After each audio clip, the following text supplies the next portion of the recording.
have 3 fucking devices. 3! An iPhone, an Android laptop. Why do I have these problems? It's got to be fucking Boost Mobile. It has to be. Like, I just went live, started to get people in here, and then all of a sudden, my phone, it's the phone. Do not buy devices from Boost Mobile. They recycle phones. Fun fact. They deny it, but they have to, because when I bought this phone, it has given me problems. It is an iPhone. It has given me problems since I bought it. The phone that I'm recording on has given me problems since I bought it. I have a feeling that Boost Mobile takes in old phones and resells them as new phones, because tell me why when I bought this iPhone, half of the storage was already full. You can't do that unless somebody else was using it prior to it being sold to you. It's crazy. It's so frustrating. It's like, what is going on with all of the technology? You pay money for a service, and then the service doesn't even fucking work. What is this lady doing? I'm about to go take a shower in a little while. I've got to work out today. So anyways, back to the monkeys. There was a fleet of monkeys. We've been talking about it all week. There was a fleet of 43 research monkeys that escaped a laboratory. Now, I read somewhere that this place has been testing on monkeys since the 80s, which is really sad. Imagine about, like, how many poor monkeys have suffered. I'm rooting for them. I want them to escape. Get it, baby? Go thrive in the wilderness. I hope they don't catch the rest of them, because it's sad. They're monkeys. They don't deserve to be in a lab getting shit stuffed into them, because that's what they're doing. They're testing them like guinea pigs. It's messed up. When I heard that they escaped, I said, hell yeah, let's go. So it says 13 research monkeys are still on the loose Monday after 5 more of the 43 that escaped from a research lab. No, they didn't escape. Your zookeeper left the damn gate open. We've already established that it was because of somebody not knowing how to do their job that these monkeys were even released out of this laboratory.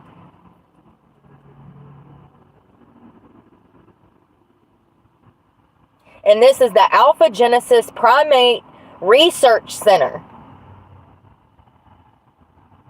For those that don't know, those type of places are sketchy as hell.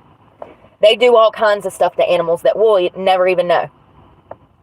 In a statement, the police said that they're still looking for additional primates. Go, monkey, go! Go, monkey, go!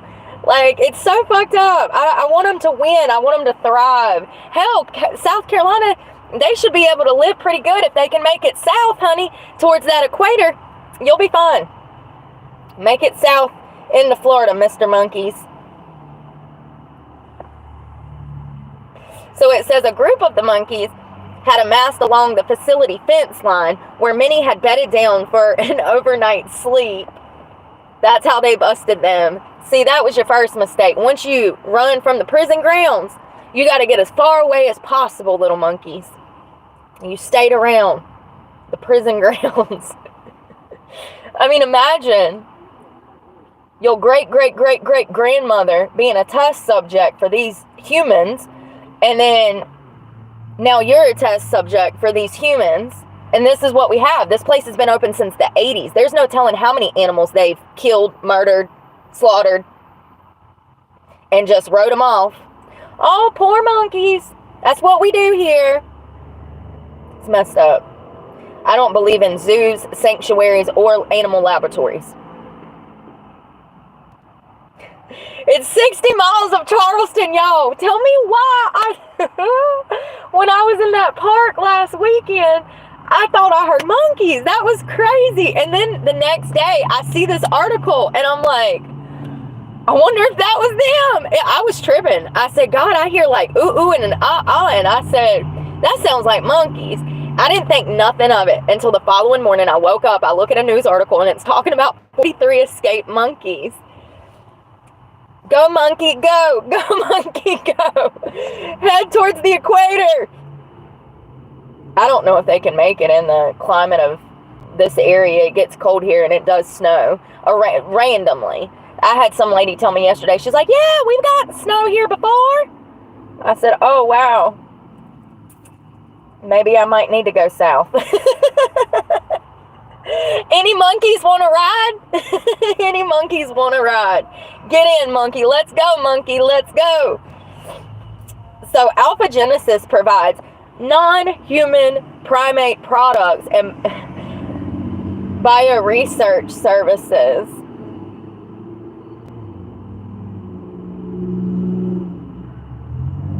To aid in research into brain disease disorder treatments.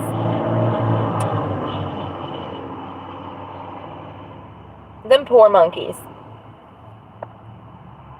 And generation after generation bred to be test subjects. It's heartbreaking. They only weigh 6 to 7 pounds each. Oh my God, they're so little. They're like a little baby. Oh my God. They're so cute too. This is what they look like. Good morning, good morning. I hope that they get south of the border and make it. I'm rooting for the monkeys to escape. Like, this ain't right at all.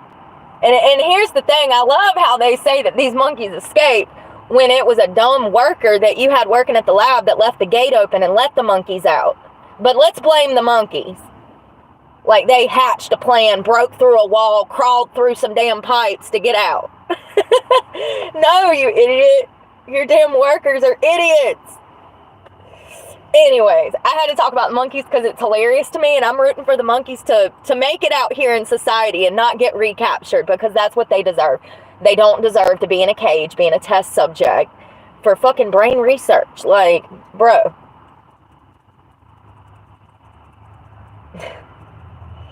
So, I read this morning about a 10-year-old girl, y'all. This is crazy. I actually read this last night when I was doing some research.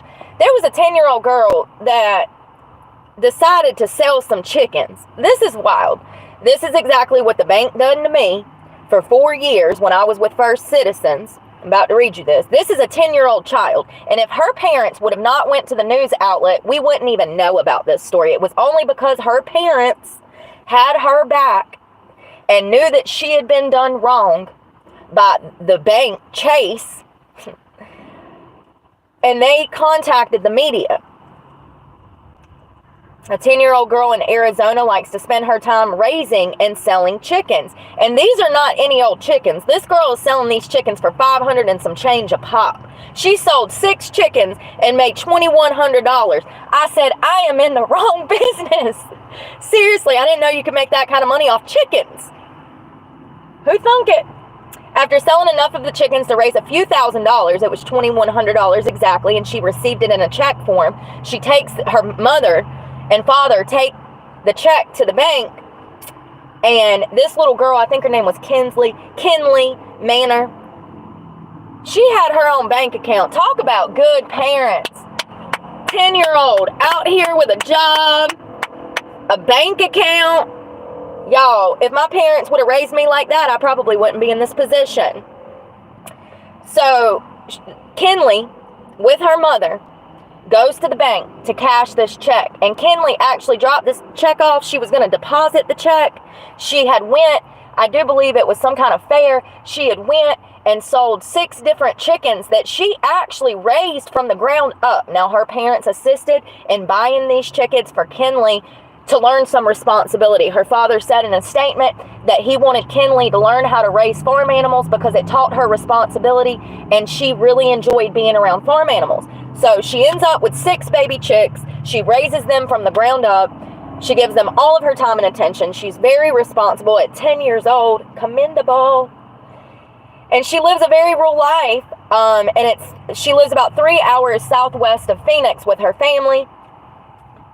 And she went to the county fair to sell these chickens.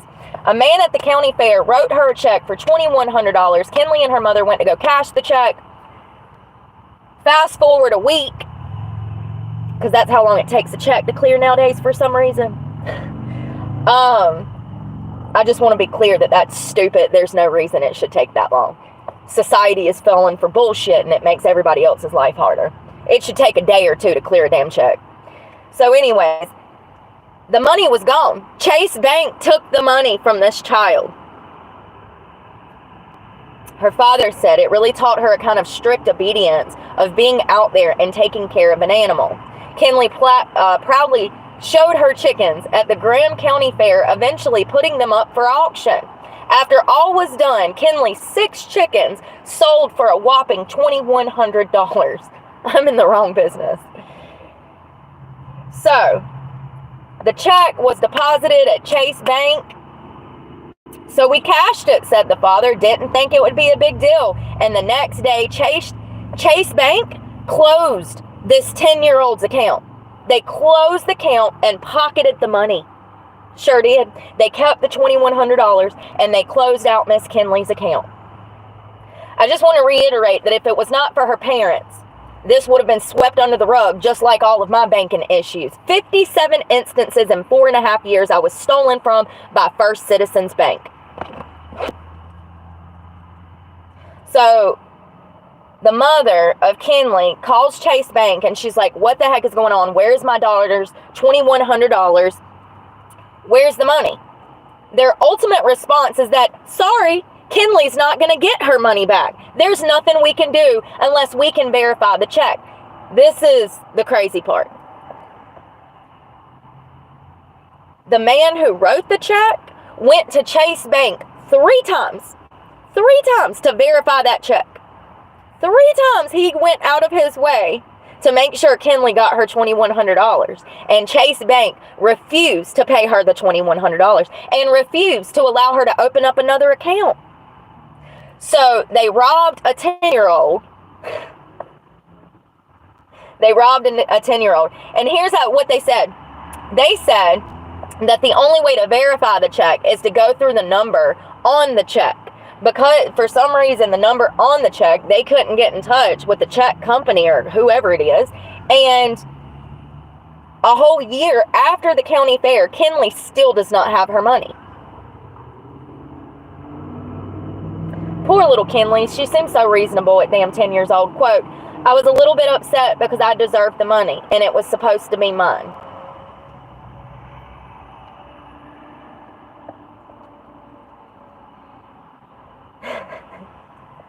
This is the kicker.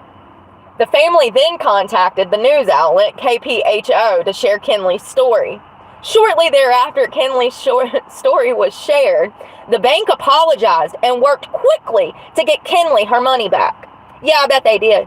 You thought you was just going to rob some 10-year-old who you thought had it fucking made and nobody was going to say anything. See, that's what they do. That's absolute.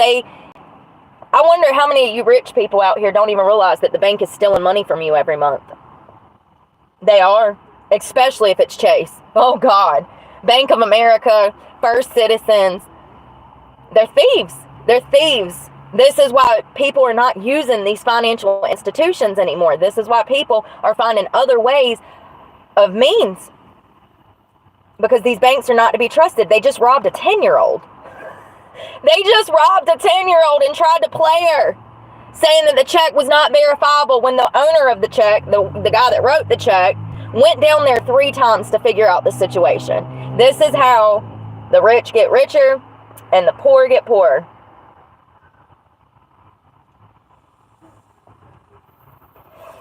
It's crazy. I said, they damn did the same shit to a 10-year-old that they be doing to me.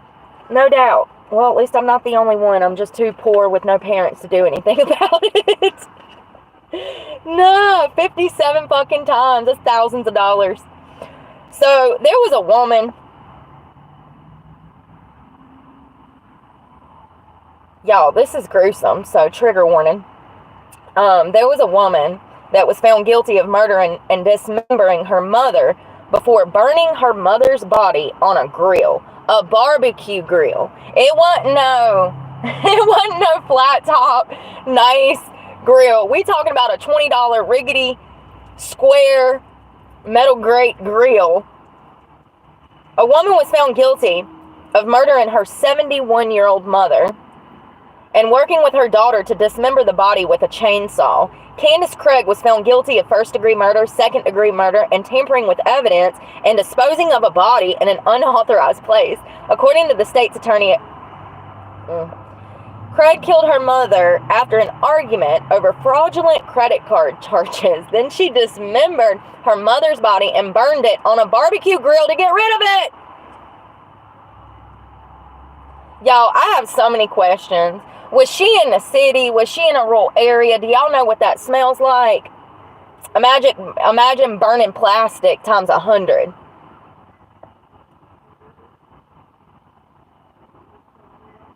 She killed, dismembered, burned her body grilled. Oh my God. So it looks like the 71-year-old woman was collecting Social Security, collecting a pension, and she was someone who worked her whole life. She was providing for her grown daughter who was living with her and her grandchildren, and she even allowed her daughter's boyfriend to live in the home. This poor lady.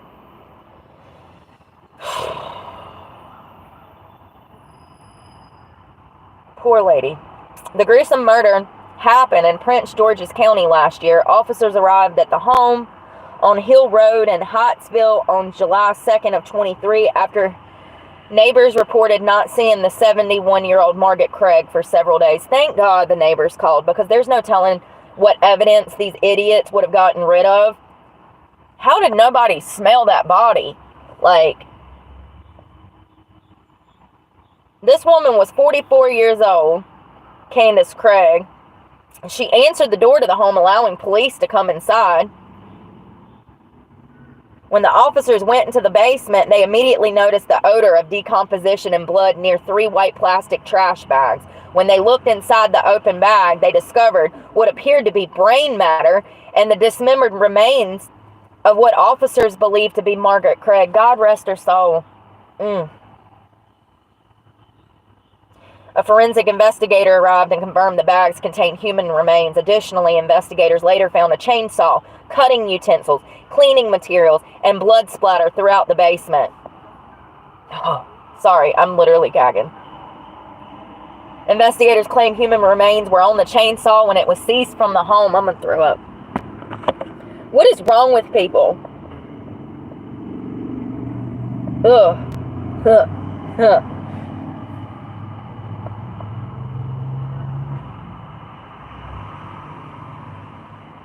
So it says Craig's 19-year-old granddaughter, Margaret, her granddaughter,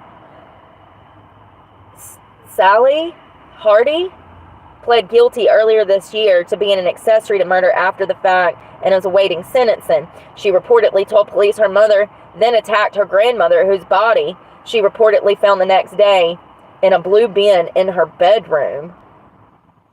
This lady had to have been on drugs. I mean...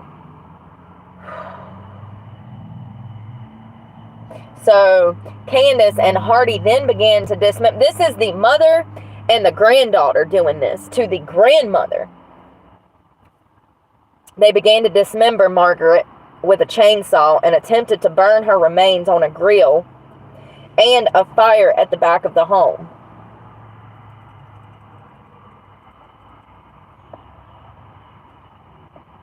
So sad. I mean, it really upsets me because people like that get a leg up in life and they shit on it. I mean, they killed her. Then you got somebody like me would love a little old grandma to go by and see every day.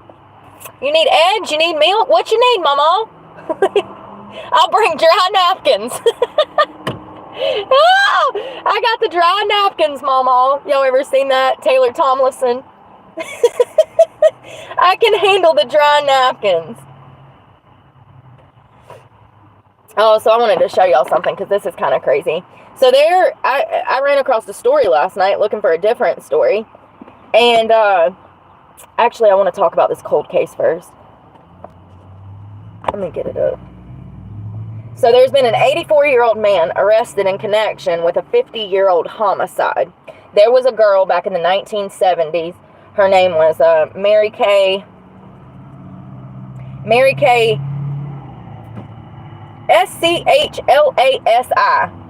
I'm sorry, I-S. This was her. She was supposed to be going to an art show. Very pretty girl. She reminds me of a friend that I have down in Florida.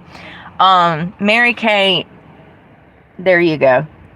She was found dead, stabbed to death in the snow. So I just want to say that back then it was very common to hitchhike. Actually, there were people all over the country that were hitchhiking all over the country back in the 70s. Actually, the 1950s through the early 80s, it was very common to hitchhike. Not everybody had a car. It was just popular. You'd see people that would hitchhike from Florida all the way to California, and they'd make it there through hitchhiking. Stand on the road and hope somebody stops and picks you up. I mean, I couldn't imagine doing that now, but I just want to say that it was normal back then. But Mary's case is why that came to an end. People getting picked up and murdered, women specifically throughout the 80s. We got the Green River Killer, we got the Golden State Killer, all of these different people, you know. And actually, he was the one that broke into houses, Brooke, but y'all know what I mean. Ted Bundy, he was picking up hitchhikers, anybody that would get in the damn car, you know. So anyways, an 84-year-old Minnesota man was arrested after genetic technology linked him to a cold case murder of a woman in the 1970s. And let me just say, he picked her up. He was making sexual advances at her. He wanted to have sex with her. She refused. He tried to touch her. She refused. At which time he pulled out a knife and stabbed her in the back. So if she's in the passenger seat, just imagine the scene. If she was stabbed in the back, I can only assume that she was bent over trying to save herself. The Dunn County Sheriff's Office in Wisconsin, he actually stabbed her to death and then pushed her out in the snow, and they found her body on the side of a highway. So he also somehow dropped his hat. That hat was recovered at the scene, and 50 years later, that hat was tested and matched to him through genealogy. The Dunn County Sheriff's Office in Wisconsin announced in a press release that John K. Miller was arrested on Thursday, November 7th for the murder of Mary Kay, who was found dead on February 15th of 1974 near an intersection in Dunn County, Wisconsin. She was originally from Minneapolis, and she was actually traveling for an art show. She was an artist. She was very talented. She had a whole future ahead of her. And once again, this was common back in the day, to hitchhike.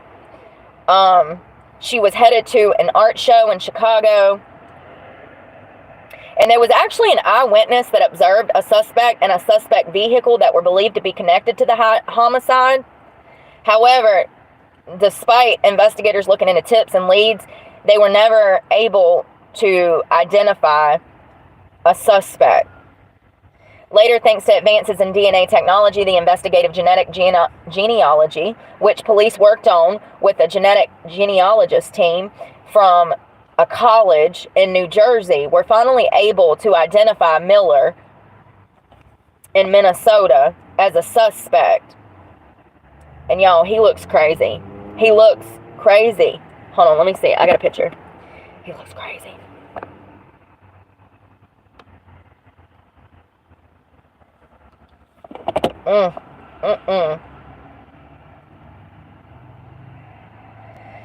So he's in custody, waiting extradition back to Wisconsin.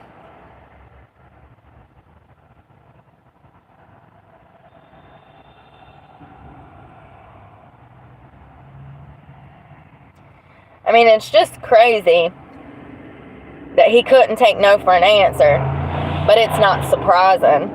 If you're a woman, then you already know. I'm glad that they got him, and I feel horrible for her family having to wait 50 years to figure out who the hell killed her. I bet her mom and daddy ain't even alive, you know? Imagine outliving your child and then not knowing who or why or what took your child. I mean, it's senseless. It's absolutely senseless. The girl was going to an art show. It was very common to hitchhike at the time, and she didn't deserve to die. And I wonder how many years he's been, 84 years old. You know, he's been looking over his shoulder, wondering when they were coming for him. I bet he realized after he pushed her out of that car and got down the road and looked around, I bet he realized that he dropped his hat at that scene. And I bet with technology, DNA being what it is today, I bet he's been looking over his shoulder for a long time, waiting to be arrested.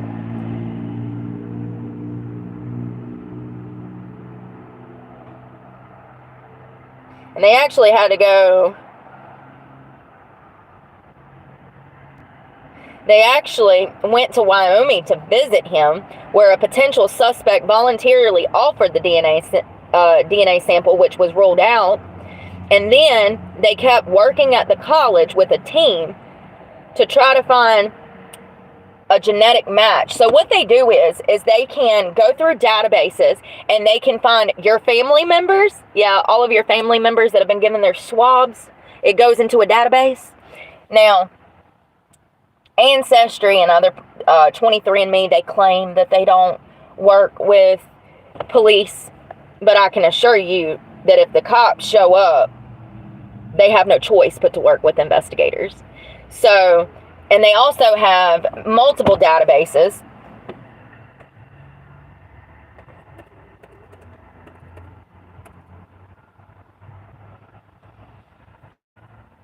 There's a federal DNA database. They have my DNA. And that's how they caught the Golden State Killer. And it's called GEDmatch. Thank you, Brooke.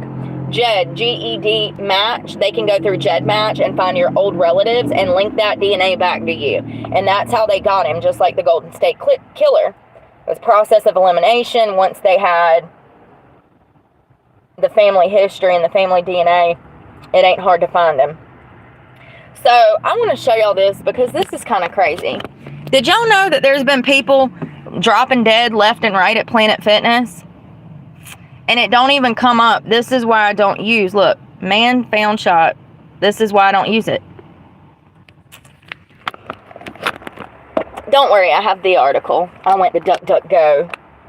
So yes, there's been multiple people found dead inside and outside of Planet Fitnesses recently. There was a man that was shot in the head. They found his body.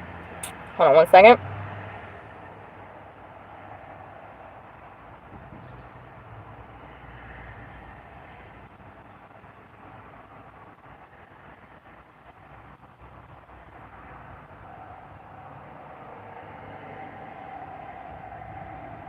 Whoa, this is another one! Whoa! Jacksonville, Florida!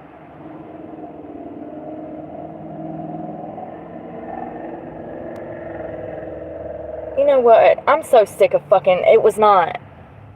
It was just too... Y'all.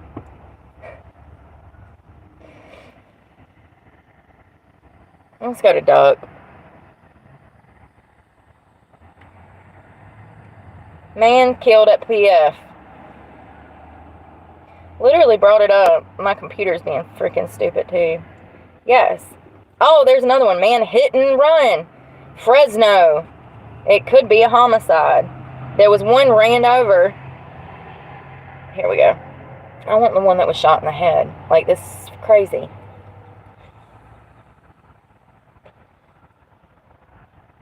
This is a whole different one. I mean, there's so many people that have died in a Planet Fitness that I could just do stories on that for the rest of my career.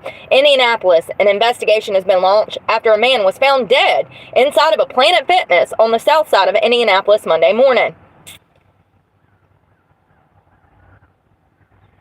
It doesn't say how he died. It just says they found a deceased man. That's it. That's literally it. That's our news nowadays. No details. I can't wait for Trump to dismantle him. All the media needs to damn go to jail.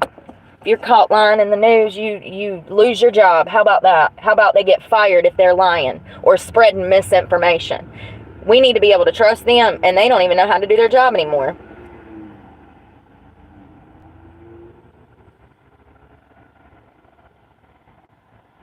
It's sad because this kid...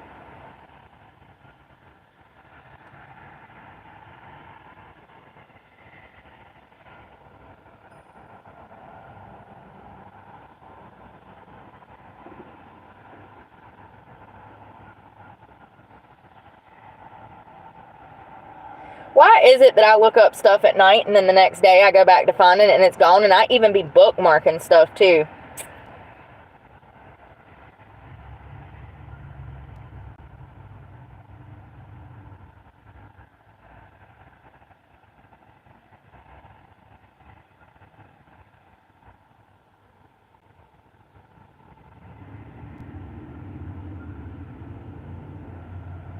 So there was a guy that was found shot in the head.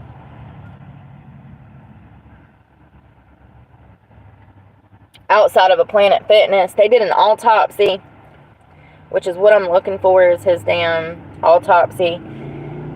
They determined that it was not self-inflicted, that it was murder. Somebody rolled up, stuck a gun through the window, and shot him in the head. And y'all, I'm so sorry, I can't find it. There's so many of them. There's so many. 1, 2, 3, 4, 5. Here's another guy, died in a sauna. Like, I didn't realize this many people had died in a damn Planet Fitness. Man shot in head, outside, Planet. You gotta just put everything out there, I guess.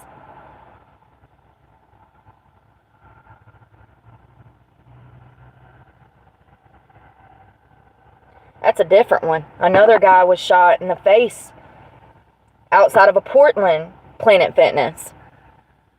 It's becoming a dangerous area. People don't understand. Planet Fitness is not a good place. They're scary. They're scary.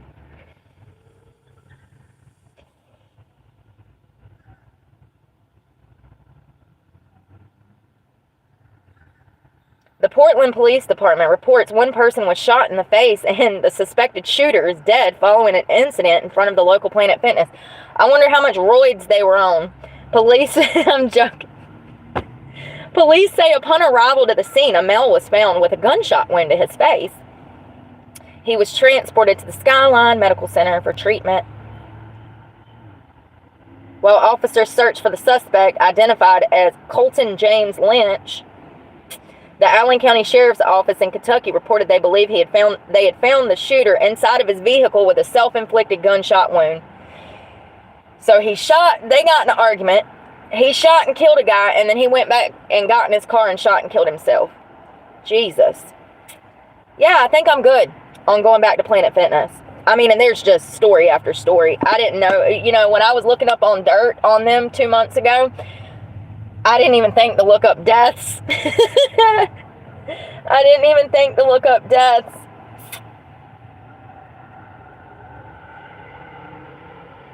The other guy, though, I literally read his autopsy report, and it was heartbreaking, and that's why I wanted to share it, but I can't find it, you guys. I'm sorry. And there's so much other stuff that I have this morning, so it doesn't matter.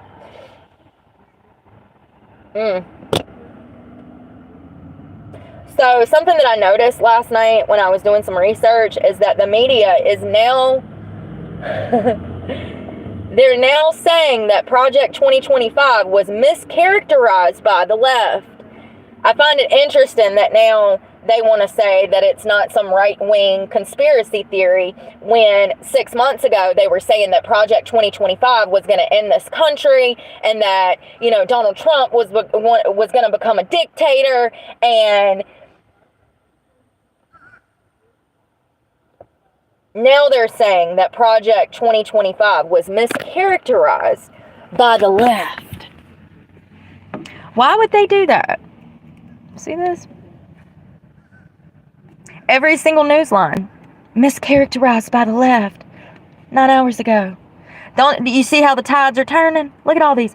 Mischaracterized by the left. Like, mischaracterized by the left. I trust that man with my life. I do. I trust Trump with my life. And matter of fact, I wish he'd call me and give me some fucking direction. Because I know whatever advice he gave me would be good advice and it would help. I just find it interesting that the tides are turning, and I said that this was going to happen, and it'll continue to happen. Now that they're going to be implementing certain parts of Project 2025, thank God. Thank God. That's what we need, some normalcy. So I want to talk about this murder that happened yesterday with a pregnant teenager and her grandmother. They were killed in a home invasion in Florida. It's really sad. It happened at Vero Beach, V-E-R-O Beach, Florida. I've been through there. I've been in that area. It's beautiful. A pregnant 19-year-old girl and her grandmother were reportedly the two victims killed during a home invasion in Vero Beach. First of all, this is a nice area. This is not a bad area, an unsafe area. my first question is who is the child's father? Because at this point, I know that they're saying it's a home invasion.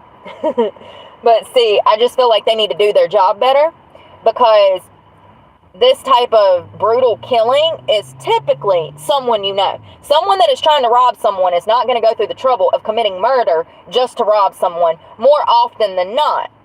I think that they need to look at other suspects before they rule that this is a home invasion. Now, I don't know what evidence they have. Of course, the media doesn't tell us shit. So let's just read this. At 3:47 a.m. on Sunday, the Indian River County Sheriff's Office received a 911 call in response to a home located in the 600 block of 23rd Place in Southwest in the Highlands neighborhood. It's a heinous crime, said the sheriff. There is no doubt about that. So Charlie Baker was the son of the grandmother, and his daughter Amanda, no, his mother was Amanda, his daughter was Shelby Lynn, and that was his daughter. So imagine being this dude, your mama's died, and then your daughter gets murdered who was pregnant with your grandchild. Yo, chill bumps. Heartbreaking. Charlie said, my daughter was just 19. She hadn't even begun to truly experience life. Absolutely. She was just getting started. She was pregnant with our granddaughter. Y'all, this name, Amina. Amina. Is that how you say that? Y'all got to stop naming y'all kids cleaning products. Amina? Listen.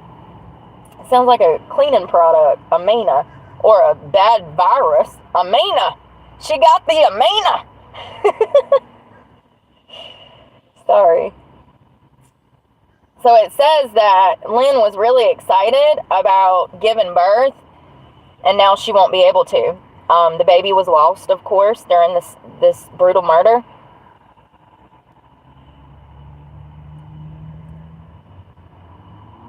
And it doesn't tell me how they died. I'm sure they're gonna, that's probably Vero Beach murder. How? I don't think they've released that. What?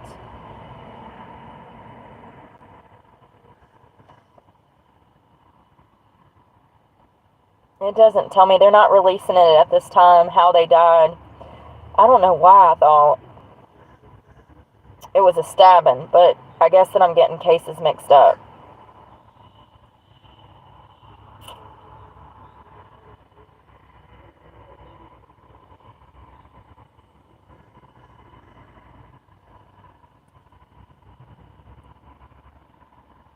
Hold on.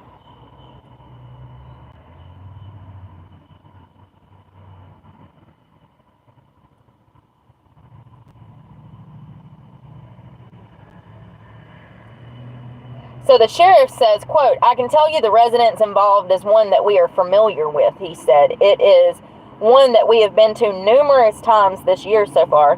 We're familiar with a couple residents that are inside the house.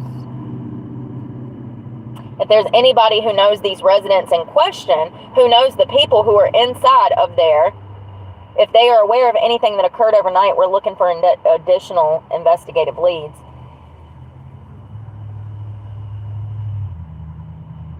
Now, there was a Ring doorbell camera and security footage, but they're not releasing what they've found at this time. And that's it. I mean, that's crazy. Hello, where's the baby daddy? I'm just saying he should have been the first one we check out. That's all I'm saying. He needs to be the first one we look at. And I don't know how they were killed, but if they were stabbed or, you know, something heinous like that, that's usually pretty personal.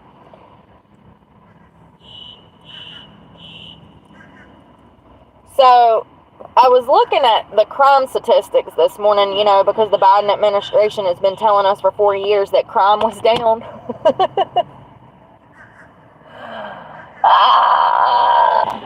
It's just crazy because I'm out here in these streets, and I can assure you out here in these streets, crime is up. So I just find it funny that the Biden administration says, oh, crime is down. But they ain't out here in these streets, so they don't really know. And our numbers on crime actually come from the FBI. Who trusts them? Anybody? I don't. They lie. We know that they're crooked. We know that they're a government agency. We know that they are bought and paid for by the left. They are part of the swamp. And it's just crazy. So let me just read some of this. Former President Donald Trump has repeatedly claimed that violent crime has skyrocketed since 2020. It absolutely has. It absolutely has. Vice President Kamala Harris has claimed that violent crime has declined to a nearly 50-year low. See, here's how you know somebody's lying. When it's too extreme.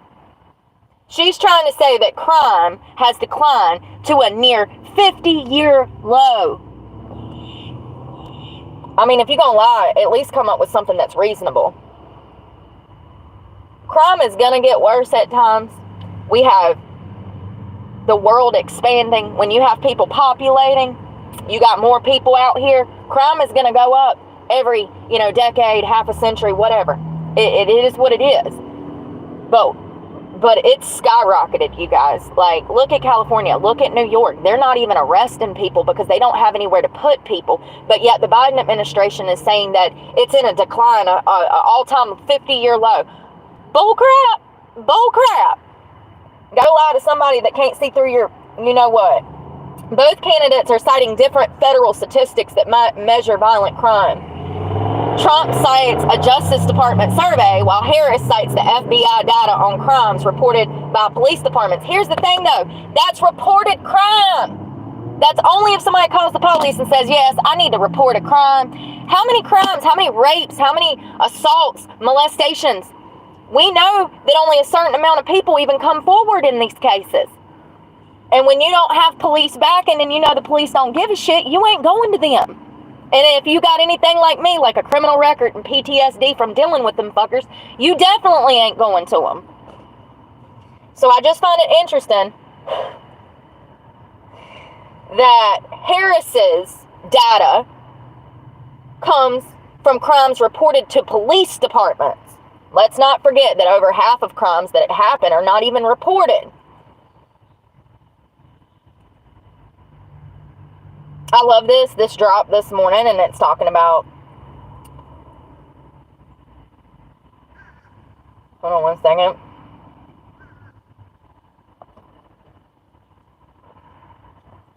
Trump said on social media, compared to 2020, violent crime is up nearly 40%, and actually through the numbers that I was able to find, it's 36%.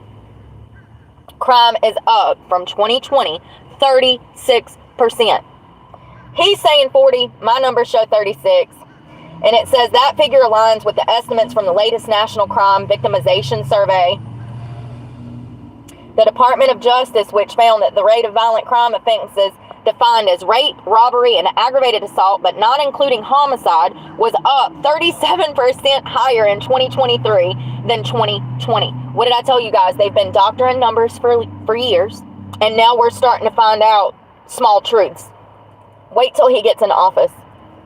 Wait till he gets in office.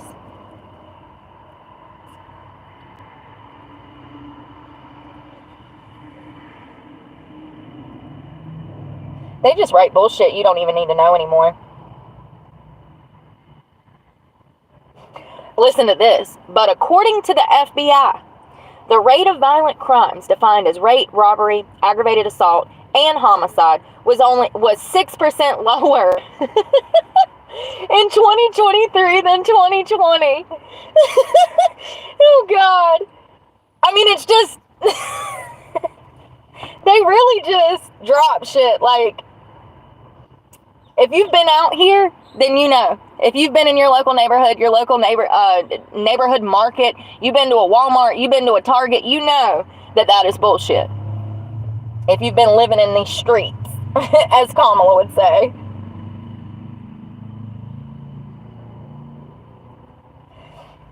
So the Harris administration, in my opinion, doctored, these claims. The Harris claimed that violent crime has dropped to a nearly 50-year low. The 2023 violent crime rate is just slightly above the rates reported in 2014 and 21. Yes, because nobody can call the police, because there are no police. People aren't reporting crime because they know the police are not going to have their fucking back. Swear to God, some people are just so fucking stupid. Who wants to deal with the motherfucking cops anyways? They might take you to jail for shit you didn't do nowadays because they're so fucking stupid and uneducated and they don't get the proper training. They call them for help. When we don't have people out here snitching, these numbers of course are going to be lower. But it's crazy how the FBI and other reports have different numbers. You know, the reports not from our government are much, much higher statistics than what we're getting from our government. And we all know the FBI is on that side of the fence, honey. So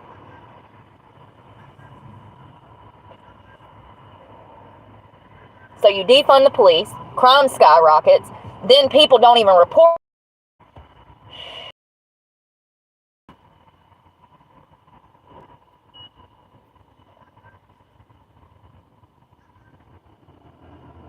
They also reported a 9% decrease in murders from 2020 to 2023. Who believes that? I'm trusting Trump because Trump says, listen, when has he lied? When has he lied? Show me a lie.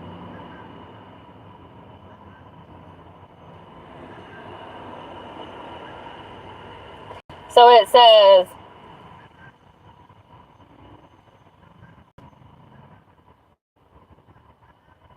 the FBI data shows that violent crime rates fell annually during Trump's three first years in office, but spiked in 2020. Yeah, people were out of work. It was a pandemic. People were going crazy. People were desperate. They blame the entire COVID pandemic on that man. And it's fucked up. When it was probably, in my opinion, released by the left to sway an election. But I could be wrong. That's just my belief. It was made in Wuhan in a fucking lab. So, you know, an American lab. That was our lab, just to be clear. That damn coronavirus come from. I just find it interesting how they have doctored and like built this puzzle with all of these small pieces to like build the illusion of them doing hard work in our government. And he ain't even in office yet, and he's dropping truth bombs left and right for us.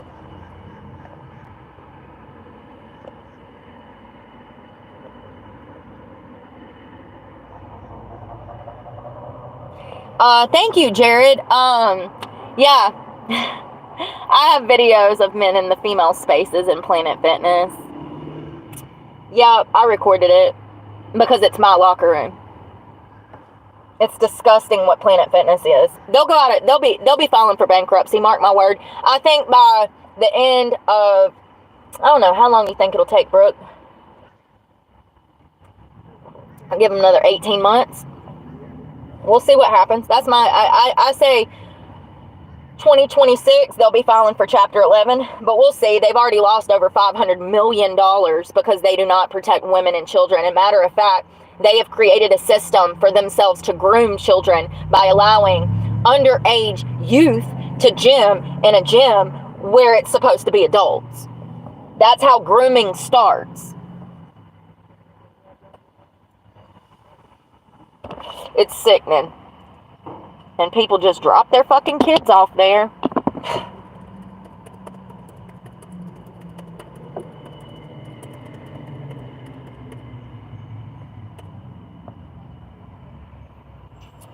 So I saw this last night. For those that don't know what's going on with Garth Brooks, do y'all know?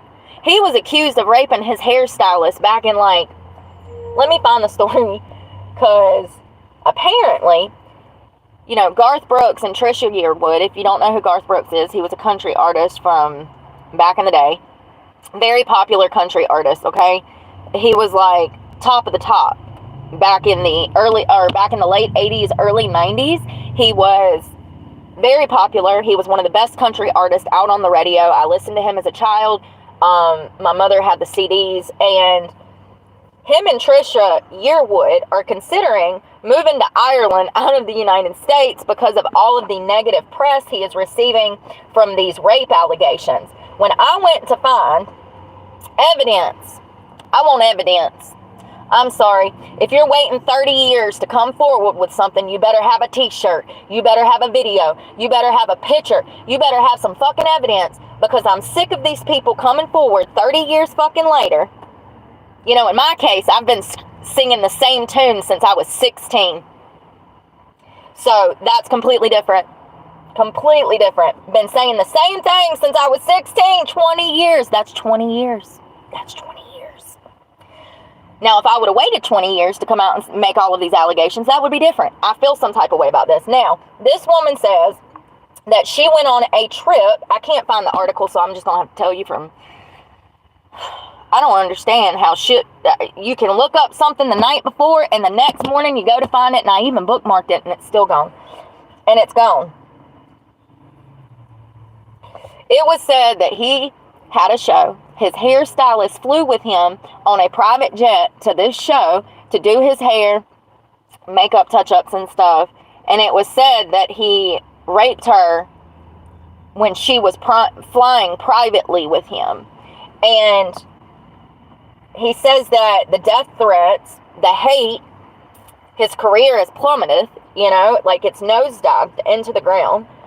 He's lost everything over this one allegation from a woman who waited almost 30 years to say something.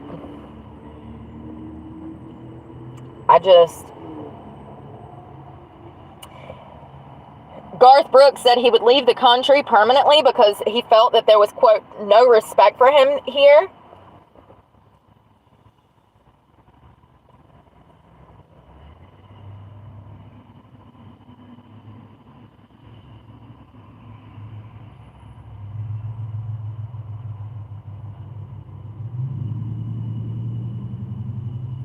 So he actually has a residency in Vegas, and he's got 18 new dates in 2024 that have been taking place at the Coliseum at Caesar's Palace. I hope I'm saying, no, Colosseum? Shit, Caesar's Palace.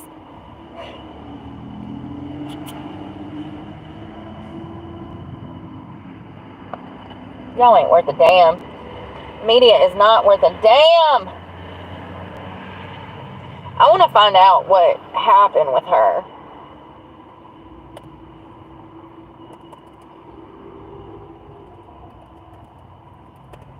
Now, at this time, I don't know if she's suing him, if there have been...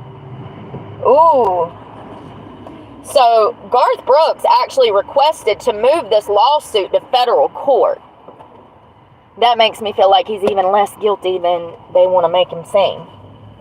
Why would you push for a federal case if you were innocent? I mean, that's what you would do if you were innocent. You would take it to a higher court. People that have more fucking sense. You hope. You hope. You hope.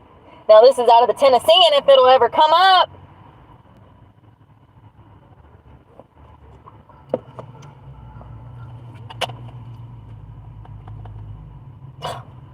Never mind, they want me to buy it. I ain't buying shit.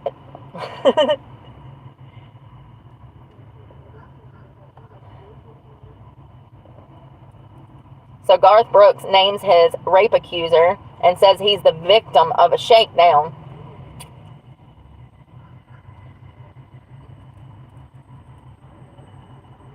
So she's only known in court documents as Jane Roe, which I think is fucked up. I mean, if you're going to make these kinds of accusations, you should say them with your name and proud. It's not fair to him that her name is not being publicized. Let's make both sides equal. If you want to come out and make these types of claims, we need to know who you are. She accused him of rape in a lawsuit last week. Now, this complaint filed in federal court in Mississippi on Tuesdays. The lawyers publicized the accuser's name. Yes. And another filing said that Brooks is the victim of a shakedown and that the woman flouted the authority of a judge in related cases. The woman's attorney says that they will be moving for maximum sanctions. So you're after his money. That's all you care about. You know, they tell you what they're thinking. We will be moving for maximum sanctions. Not, my client was a victim of this perpetrator and he deserves to go to jail for rape. They tell you what they're thinking. This is about money. The media is tearing him apart. Quote, this is from the media, from NBC. Trash. Garth Brooks just revealed his true self out of spite and to punish the victim. He publicly named a rape victim. No, he publicly named the person that was accusing him of rape.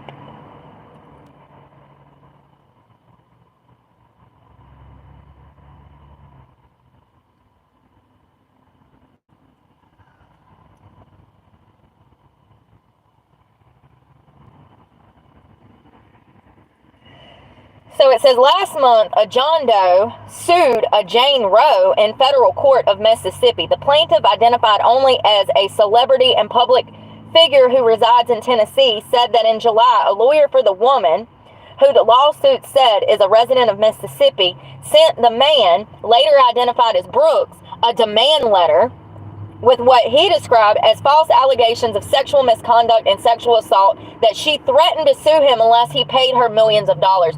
Wow. So this bitch has been sitting around for 20, 30 years, concocting a plan to blackmail him. I mean, and hell, it ain't blackmail because she concocted a plan to scam him. She threatened him with a letter prior to suing him, requesting millions of dollars.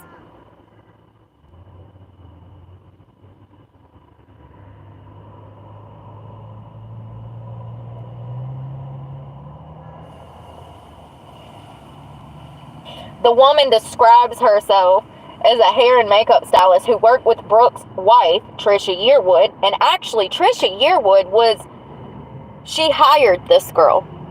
Trisha Yearwood actually hired this girl to go with Garth Brooks to style his hair, touch up his makeup. Yes, they wear makeup on stage. And even men. Trisha Yearwood actually hired this woman to be a stylist for both of them, beginning in 1999. And she began working for Brooks. Hold on. Country singer Trisha Yearwood, beginning in 1999, and began working for Brooks in 2017. That don't even make sense. The woman described herself as a hairstylist and makeup stylist who worked with Brooks' wife, country singer Trisha Yearwood, beginning in 1999, and began working for Brooks in 2017. So she didn't start working for Brooks till 2017, but she previously worked for Trisha Yearwood. The woman's lawsuit alleged that Brooks raped her in a Los Angeles hotel room in 2019, and then he exposed his genitals to her and many other times, talking about sexual fantasies with her and sent her sexually explicit messages. First of all, I need to do some history.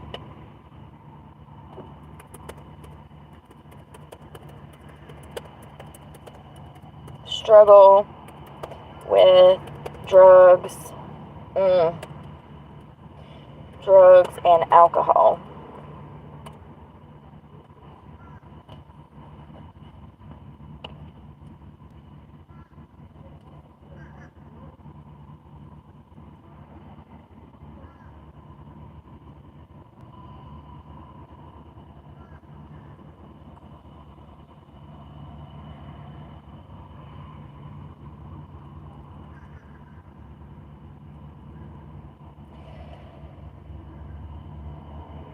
So I can't get a clear answer whether or not Garth Brooks has ever struggled with drugs or alcohol. But tell me why I feel like if it did happen, that there was substances involved. Crazy how you know these things after you live through them. Let's see. And I'm not saying that he was drunk or that he did this, but I do want to know if he's ever struggled with drugs or alcohol. Because if he struggled with alcohol, then it could be probable it could be probable. They're in a hotel. They're on a trip alone. Let's just look.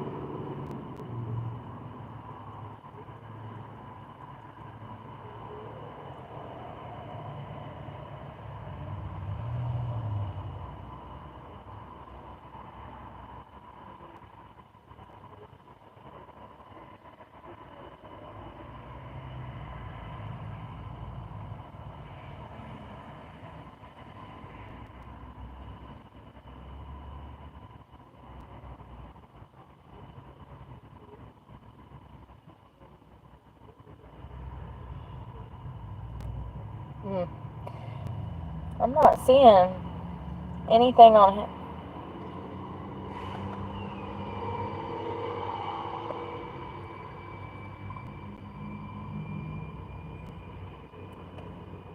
I don't know. I can't find anything about his struggles with drugs or alcohol.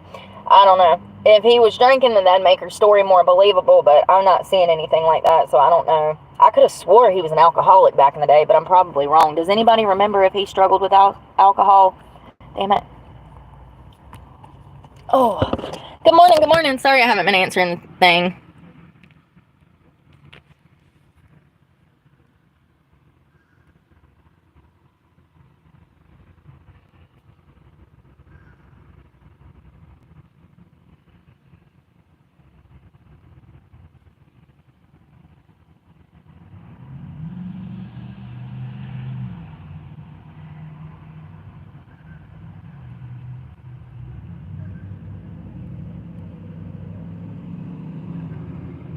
Sweet. All right.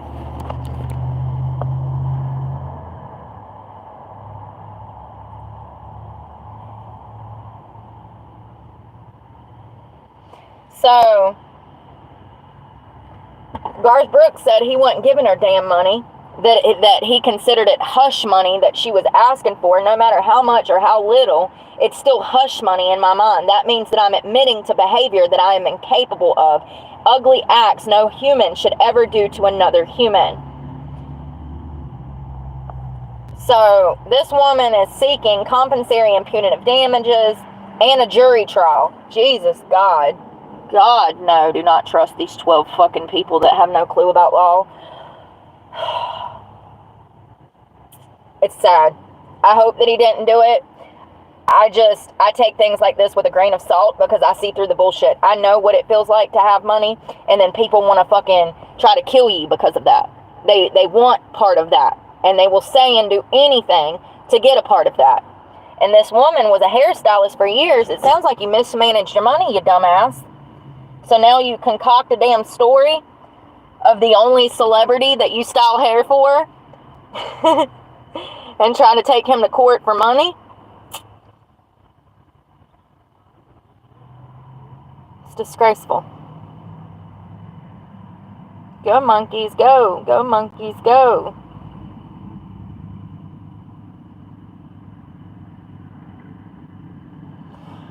Sorry, there's a lot. I'll be trying to pick out the best ones.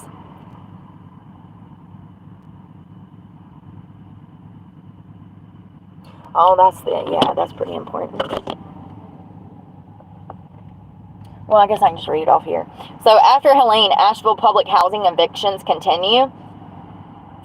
Now, we already know since I was down there that there was thousands of people displaced in western North Carolina after the hurricane. What's even worse is that the city is evicting residents out of low-income housing. So it says Asheville in late September, Sheila Yarborough. I don't want to read all of this. This is her story. Hold on, let me just...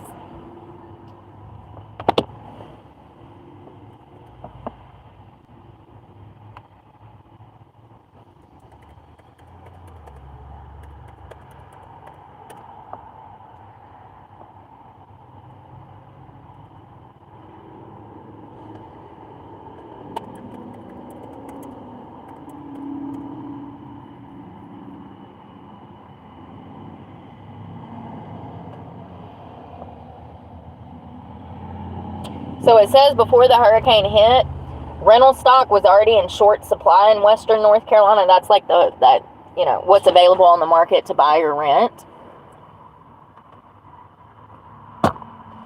I've got the slowest computer in the world.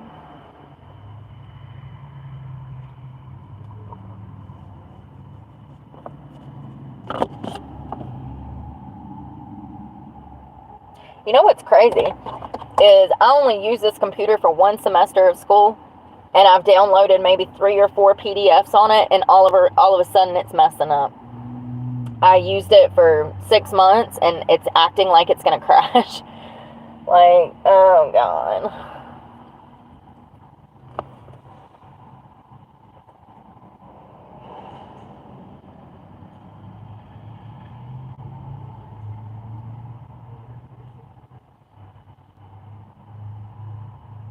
The fact that she kept her name out of those statements and she was trying to keep her name out of the courts tells me a lot. If somebody did something to you like that, you're ready to shout that shit from the rooftops. Who you are, who they are. Not all, but most.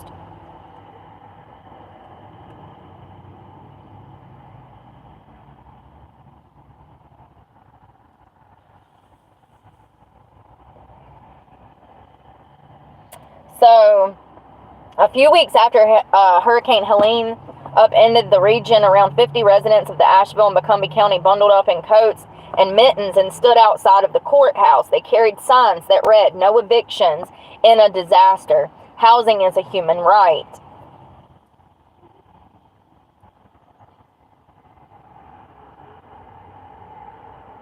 And it took place. So it looks like this was prior to the eviction process starting. They're still asking more. It says more than 1,100 people have signed a petition asking for an eviction moratorium.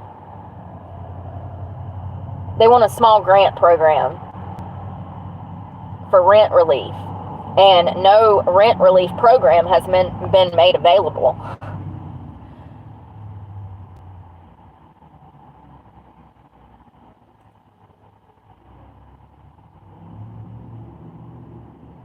So an estimated 12,000 people in Buncombe County filed for disaster relief unemployment, and we learned the other day that over 200,000, which is almost 250,000 people, were their homes, their lives were impacted by this hurricane. 200,000 homes without places to go, without, and those are families. So it looks like they were pushing to not be evicted. Whoa. $3,300 a month? Hold on. Girl, where are you living? A mansion? So there's a girl who's 30, Miraz, faces mounting challenges as her literal home for the past 5 years in Asheville, Richmond Hills neighborhood. Rent is $3,300 a month, and it's steadily increased each year. In 2019, rent was $2,600 for the same house. First of all, okay, your parents live there too. So it's 3 of y'all. That's still just crazy.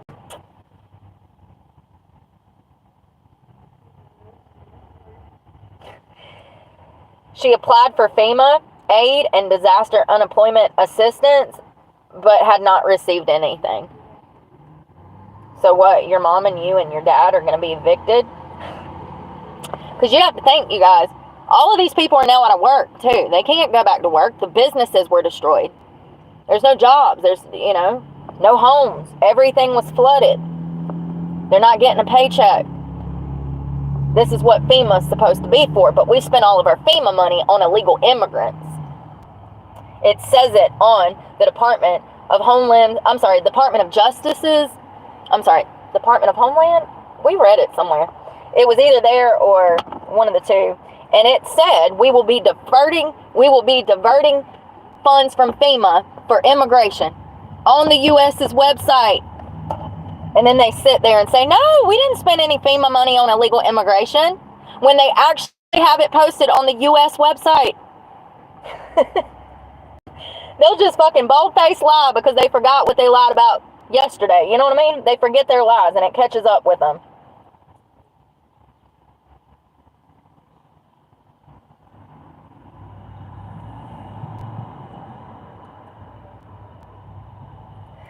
So early projections from the governor's office suggested that 126,000 homes were damaged by the storm.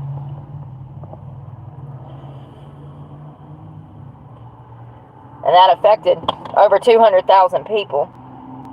I was looking for the eviction. Yeah, so 195 evictions have taken place since the courthouse reopened as of October 29th.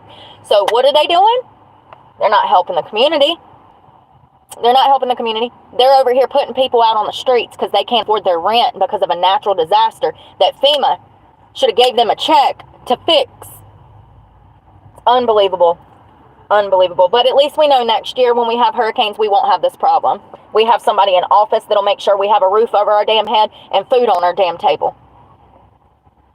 195 evictions. Imagine all the children.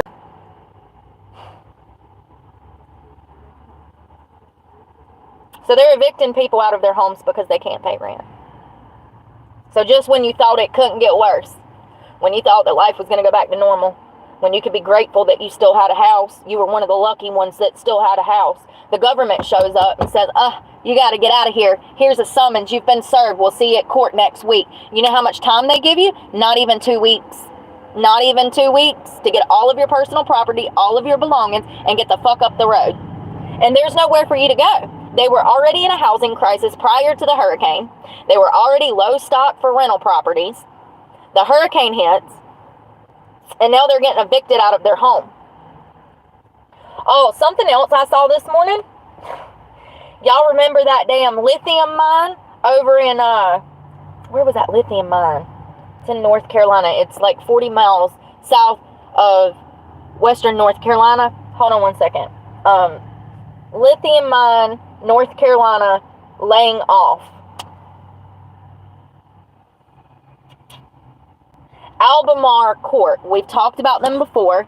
We went over like the conspiracy if this, storm was developed and engineered to destroy that area for the lithium that is under the soil in western North Carolina. There is a lithium company called Albemarle Court, and they are laying off 7,000 employees nationwide. This was dropped yesterday, 14 hours ago. 14 hours ago. 7,000 employees nationwide. I mean, it's just... No, I'm sorry, y'all. 7% of its workforce, out of its 7,000 employees, that's 500 positions. Still, though, let's add those to the fucking of the 250,000 that we saw laid off yesterday. 200,000. Let's add another 500 to that. 6 to 7% of its workforce, and it says it's losing money.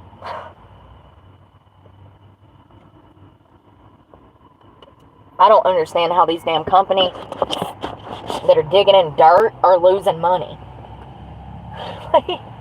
You ain't doing something right if you losing money on lithium, the most desired product in the entire world. It's how we make cell phones. It's how we make electronics. Like, there's so much that they do with lithium. They lost $1 billion. Oh, y'all. So they're doing, as I was saying yesterday, when you're not making money, you can't pay your employees.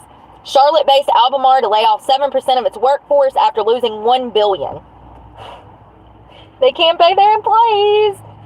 I mean, they can. They just don't want to.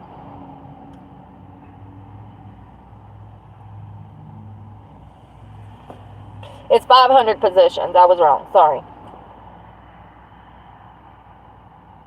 So it says Albemarle CEO Kent Masters told the stockholders that the cost cutting is due to the falling prices of lithium. The company also reported a loss of more than $1 billion in the third quarter of 24, with a 41% drop in sales. Good. I hope you go under. I hope you go under.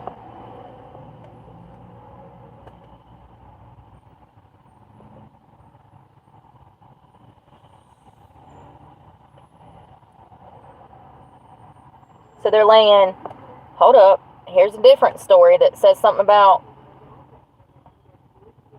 yeah. Charlotte-based lithium producer Albemarle Corporation says Thursday that it will lay off 7% of its workforce, including 15% of its non-manufacturing employees, as a prolonged slump continues in the price of the metal used in electronic vehicles and other batteries. So which is it, 7 or 15? Or do we add those together? That's including. It's just crazy. Good.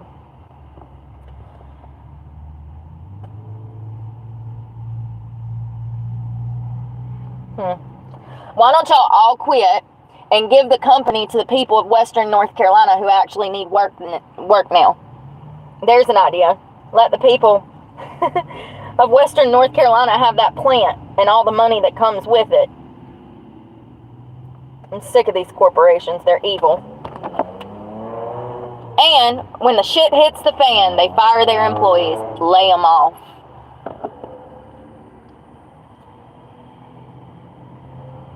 Y'all, I really hope those monkeys make it.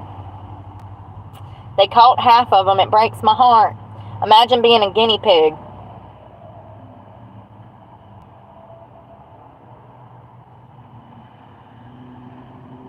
Imagine being a guinea pig. Ain't it sad? Your whole life is wondering when they're going to open up that box door and pull you out and shove you full of more needles. It's horrific.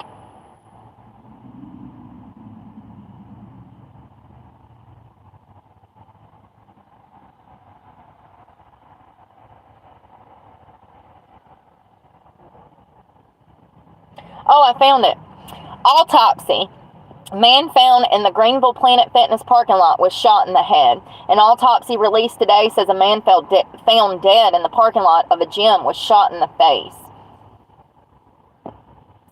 Jaden Harrison was found in the Greenville Planet Fitness parking lot just after midnight on July 4th. The autopsy sent to WITN Wednesday details the 22-year-old's injuries. He was 22. He was a baby. Oh, my God, y'all. Says that he died from a gunshot wound to the head, that he was shot on the left side of his face. If he was driving, then that's left. Somebody could have shot him from the... never mind. You get it. He was shot on the left side of his face, injuring a major blood vessel and his spinal cord. Oh, how perfect. If somebody's standing over you, that would have went straight down. Spinal cord.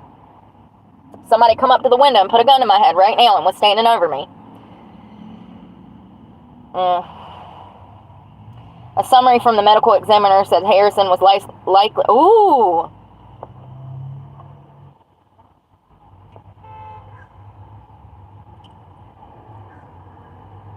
I get nauseous when I read some of this stuff, y'all.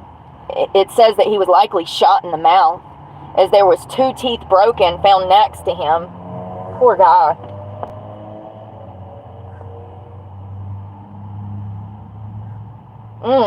Imagine somebody holding a gun in your mouth.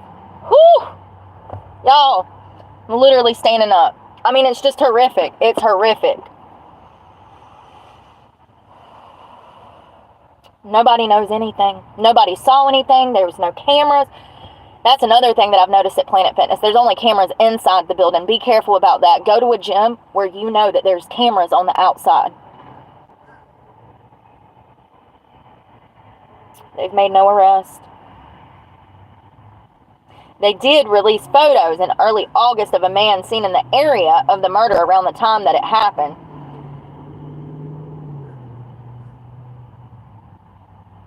Poor Jaden.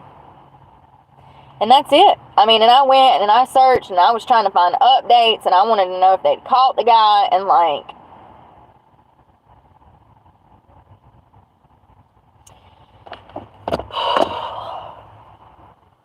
Shot on the left side, spinal cord, missing teeth. I mean, still, if they were at eye level, I mean, my truck's pretty tall. I don't know what kind of car he... Let's just look into it a little more, because I have so many questions, and it really upsets me. He was handsome as hell, too.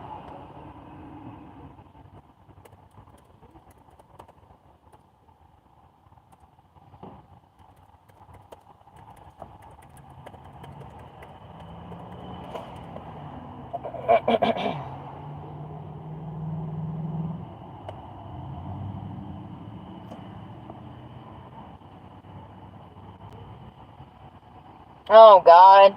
One of his cousins came forward on Facebook saying, if anybody knows anything about who killed my cousin at Planet Fitness, please come forward.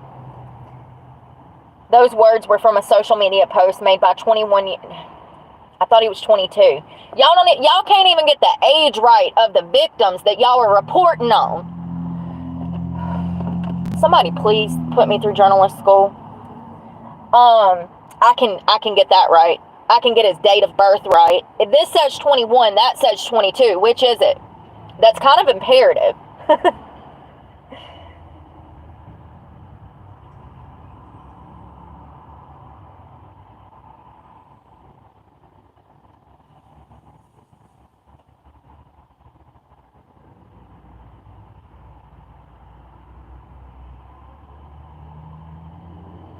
Oh my God, that's why they didn't know if he had been shot, because he was shot in the mouth, so they couldn't see a bullet wound. They didn't even know what happened to him. It was a cardiac arrest call. And the cause of his death at the scene was inconclusive. If he was shot... Yeah, after an autopsy, they determined that he had been shot. So maybe there was no exit wound because he was shot at the angle, and like the fact that it hit his spinal cord and it went through his mouth. I wish I could look at the autopsy photos. Police said Friday afternoon that the autopsy showed that he had been shot. Gym members at Planet Fitness believe the parking lot needs to have better lighting. Stop going to a shit gym. You'll have better lighting. Stop supporting people who are harming children and adults.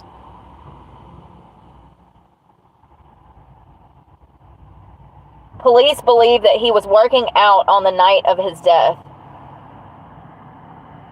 Many have wondered why it took an autopsy to determine he was shot, because sometimes the bullets don't come out, sometimes they stay in. That's why. If there was no exit wound out the back of him, they wouldn't have known that he had been shot. The fact that they've determined that he was shot through his mouth, the bullet hit his spinal cord, and it doesn't seem like they were able to determine he was shot at the scene, leads me to believe that they had to do an autopsy to get that bullet out of him to see even what happened. A full autopsy pulling out the brain, they would have immediately seen that his spinal cord had been damaged. Also opening up his chest, taking out all of his organs.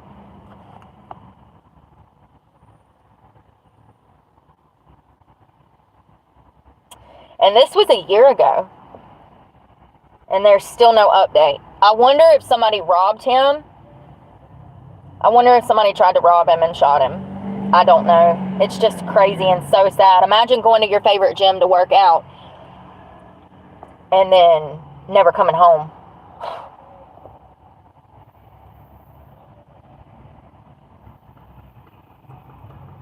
Hold on. Ooh, here's an update. Thank God Google's working, or this is DuckDuckGo. DuckDuckGo, man. Sponsor me. Seriously. I will be your #1 front runner for fake news against Google. Let's get Google shut down. They ain't worth a shit. Half of what they print on Google is lies. Oh, wow. So it looks like this year they arrested a guy, the teenager who police charged with the murder of Jaden Harrison at the Planet Fitness parking lot in Greenville on July 4th, is now in custody. DNA matched a crime 6 months prior brought on by law enforcement to one suspect. No motive is known yet.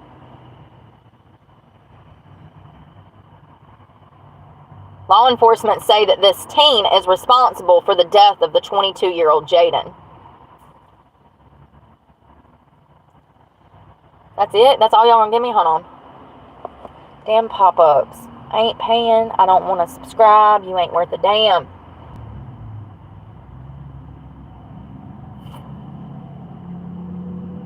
Okay, so this teenager committed another crime before shooting and killing, allegedly, Harrison. The other crime before Harrison's murder was December of 22, an attempted murder in Winterville. The suspect's DNA was sent to the SBI, State Bureau of Investigation.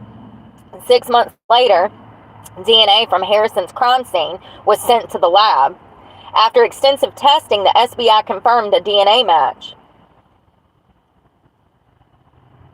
The suspected investigators identified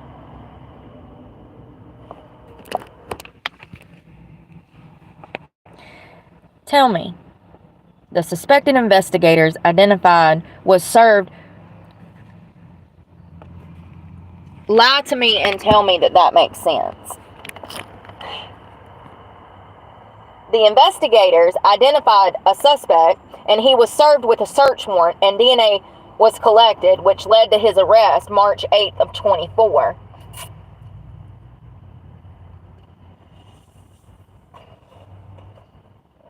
The suspect had not been talking to them. Sorry, I have to read it and then reword it because they don't know how to write anymore. And I'm the world's worst. Like, I can barely speak. But I can write better than this. So, due to the fact that he's a juvenile, his name is not being released because he's a minor. Imagine a minor committing this type of heinous crime. Tell me we don't have a problem. Poor Jaden. Poor Jaden. Let me see if I can find a picture of him, y'all, because he was gorgeous. And it's just so sad. I mean, I'm still getting chill bumps. It just literally breaks my heart. He looked like a very happy guy. He was at the gym working out. Look at them pearly whites. He seemed like a very... Oh, is that it? That's not him. Who is it? Yes, it is him. Yes, that is him. He just looks different with a mustache and without a mustache. Yeah. How screwed up.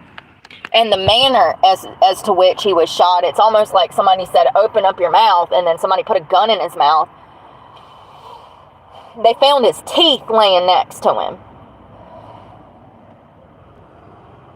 It's horrible. Breaks my heart. I feel bad for his mother, who has been, very outspoken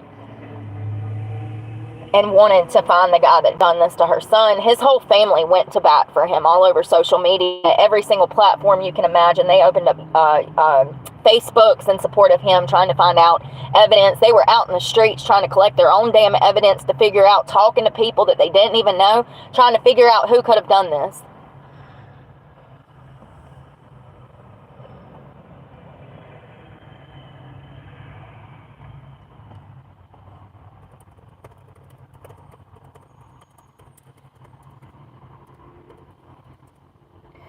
As a van lifer, a piece of advice that I would give to any one man or woman, when you are out at night and it is already dark, I understand that some of us like to roll our truck windows down like this, let the air come through.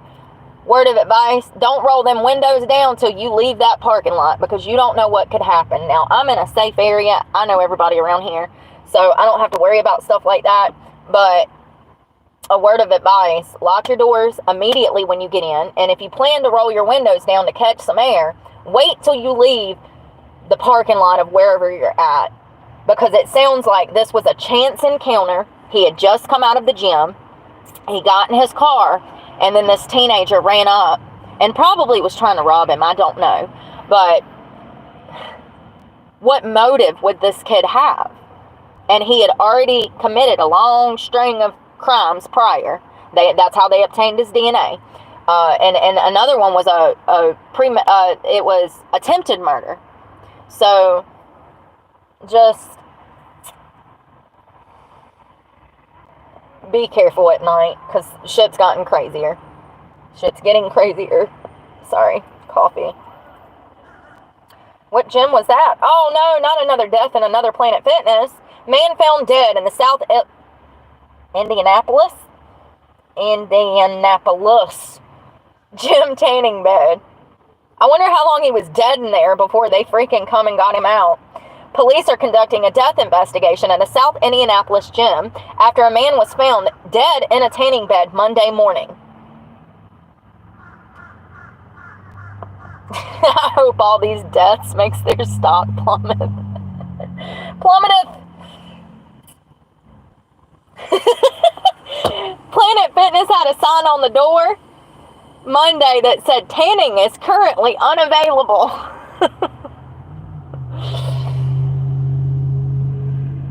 He probably went into cardiac arrest or something. Whoa, whoa. 39-year-old Derek Sink went into a tanning bed on Friday and was found dead in there on Monday morning. How was he in there for 2 days and nobody knew 3 days? Friday, Saturday, Sunday, Monday. Listen, if you want to give your money to people that don't even know how to go check tanning booths, which is literally their job, then by all means, go to Planet Fitness and die in the tanning booth. How does a body lay there for almost 4 days without a worker noticing? They said Sink struggled with drugs and a needle was found in the room with him. So he was in the tanning bed doing heroin. We've talked about this before.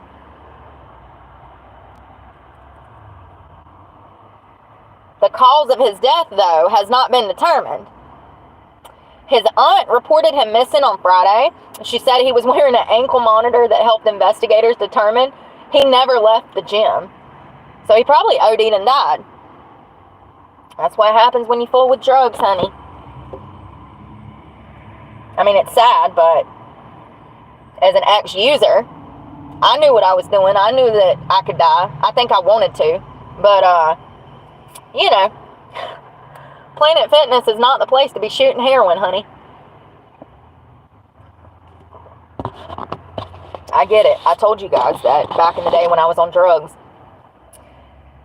That was my go-to. If I had to make a stop, it was going to be at Planet Fitness to tan, and I was doing my drugs. A woman who was at Planet Fitness that morning before law enforcement showed up said that she and other members noticed a foul smell in the building. Oh my God. Do you know how stupid you have to be as a worker not to smell a dead body that is decomposing in a tanning booth? I bet they knew. They just didn't want to deal with it. Nobody wanted to deal with it. Everybody said, oh, the next shift will deal. The next shift will deal. So members of the jail, yeah, the workers need to be in jail. The members of the gym smelled his decomposing body, but they still waited 4 days to do anything about it. And why did nobody else check into that tanning booth? If you've ever been to a Planet Fitness to tan, honey, you know they busy as hell. You might be, if you go between 5 and 7 p.m., you ain't even going to be able to get a damn tanning bed because they're all packed.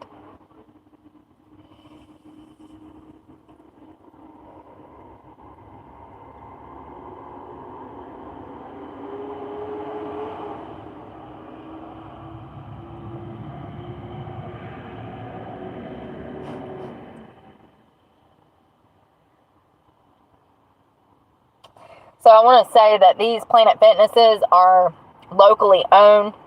You can buy into a franchise and just open up a gym. So any Joe Blow out here can just buy into a Planet Fitness and open one. So these places are not really ran, operated, and owned by the best of the best. I just want to put that out there. Anybody can own a Planet Fitness. Oh, there was an update 5 hours ago on this guy that was found. I mean, this literally just happened 8 hours ago. It's Monday. They found his body yesterday. He's been in there since Friday, decomposing. That wouldn't have happened on my watch. Hell, I might have been able to save his life with some damn Narcan. When he didn't come out of that room after 15 minutes, I would have been knocking on that goddamn door.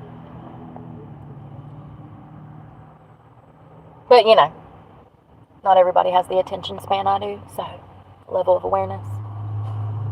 Situational awareness.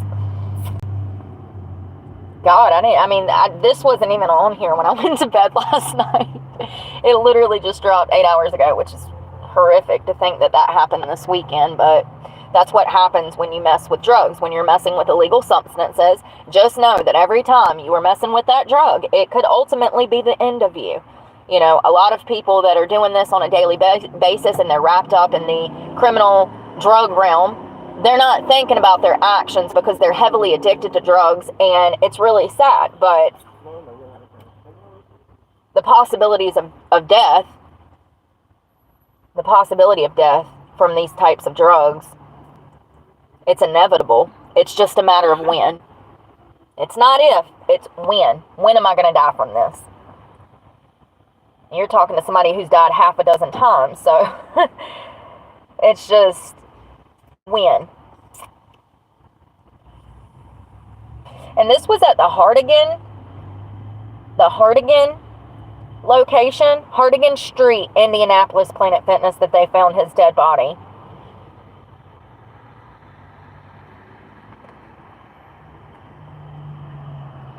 Just back in March, there was another man that was hit fatally inside of a Planet Fitness parking lot. It looks like he was ran over and killed, and they believe that it was intentional. It says, man killed in a hit and run outside of Planet Fitness in Fresno. Y'all know I barely speak English. Y'all know what I mean.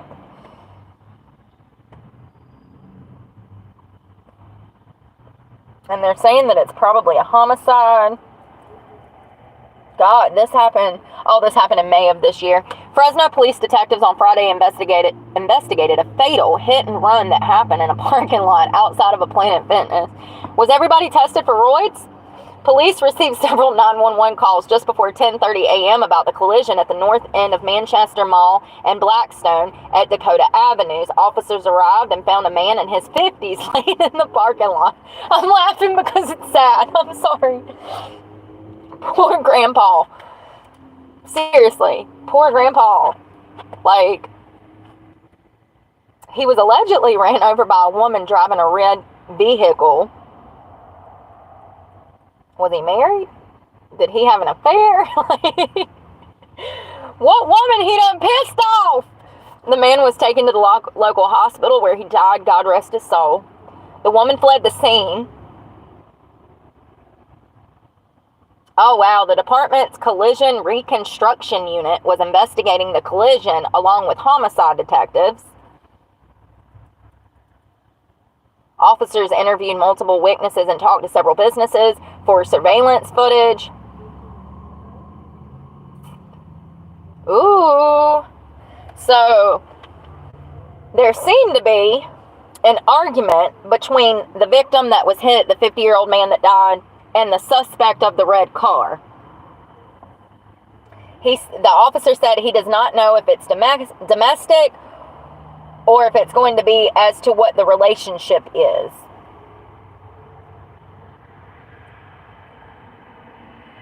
I guess Planet Fitness has just become the gym of crazies, right? Has anybody else noticed that? No. Jesus Christ. I mean, it's just one after another one. There was a 24-year-old student from Valparaiso University, Northwest Indiana, Planet Fitness. He was stabbed to death in the Planet Fitness parking lot. I'm waiting for it to come up. Y'all, please cancel your memberships. These places are dangerous, and I'm here to tell you, when shit goes down, there's going to be nobody there to help you. They don't even know how to help them themselves up in there, the workers. Why are all these people dying at Planet Fitnesses? I saw another one that damn died in the sauna. They found him dead in the sauna. Not 4 days later. It was the same day. Valparaiso University students dies after stabbing at a Planet Fitness. Man in custody. Now, this was November 8th of 23, so this time last year. So it says a 24-year-old is suspected in the stabbing of a student So the 24-year-old, well, they were both young. If he was a student, he's damn young.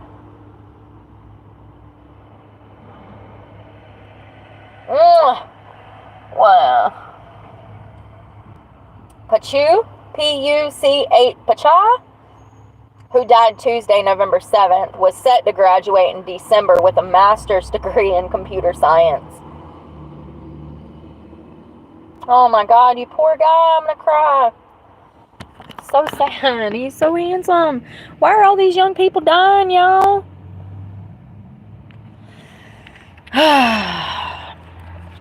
God darn Planet Fitness. So the cops responded to a call located in the 1200 block of Strongbow Center Drive on October 29th following reports that a man had been stabbed. Investigation led police to Jordan Andrade of Porter Township, who was initially booked on charges of attempted murder and aggravated battery with a deadly weapon. Charges are expected to be upgraded to murder. The cops have not speculated on motive, but the Northwestern Indian Times reported that Andre had previously been diagnosed with serious mental health conditions. Okay, I got some serious mental health conditions, but you don't see me at well. But, you know what I mean? Like, that's not an excuse. And that's why we got to make sure that mental hospitals come back or something. Like, we've got to make some changes in mental health services because people are not receiving the treatment that they need. And I know this firsthand because I went to get treatment and they put me on Xanax. That's not what I need. I'm in recovery. Xanax is the last thing that I need. I don't do drugs. Xanax is a narcotic. It's trash. It's dangerous. And this is the medical field now. You know, Big Pharma has taken over in hospitals, mental institutions. Every layer of that onion is covered with Big Pharma. It's just crazy because a lot of people have mental health conditions and they're not out here stabbing people, was my point. I guess I can't say that when I've stabbed somebody, right?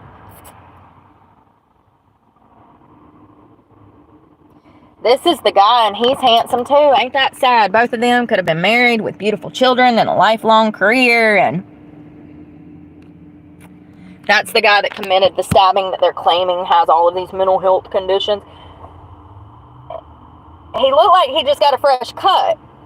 I'm sorry, people that I know with severe mental health problems don't have fresh cuts and a fresh shaven face looking like he just got a fresh batch of Botox. I'm not saying he didn't. God dang, he stabbed the hell out of him. Officials said that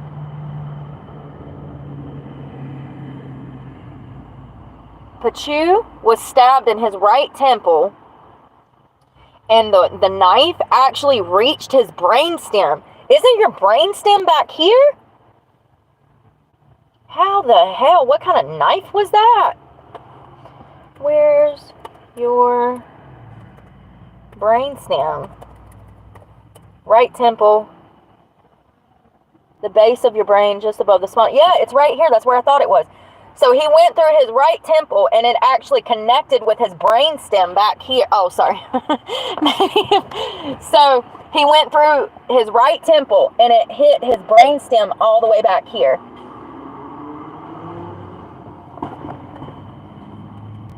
You know how much force you have to do something like that?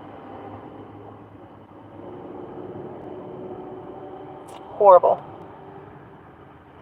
Well, I hope you're sent to prison for life because you're scary. Oh my God, they just keep going on, y'all. Man shot in an alleged random attack outside of a Portland Planet Fitness. Suspect found dead. Oh, was that fight that we read about earlier? Yeah, it is. And that was in Portland. I don't know why the Nashville Tennessean is reporting on this, but it was in Portland. One man shot. The suspect was found dead after a shooting outside of a Planet Fitness. So what happened was there seemed to be an altercation. A guy shot another guy, and then he went back to his car and shot himself. I mean, we see this a lot. This is actually very common. When people realize what they've done, knowing that they're going to go to prison, they off themselves. So it's actually very common. Speaking of which, let's lay off of Planet Fitness because it's making me depressed. Speaking of which, though, hold on. I saw this the other day and it was like, whoa.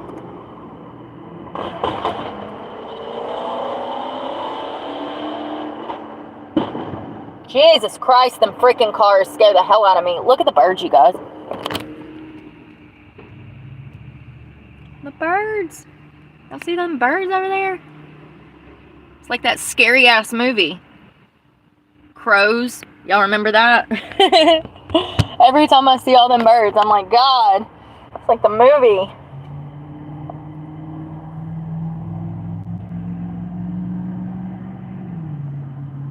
Yes, it was in Mumford. If this is the one, October 24th of 24. It was a whole family. It was like 5 of them. I don't know if this is it. Hold on.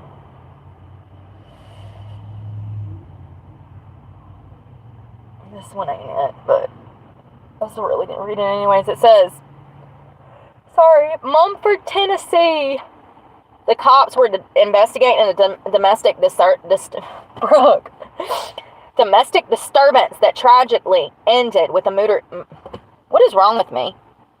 I do so good, and then I think it's my anxiety.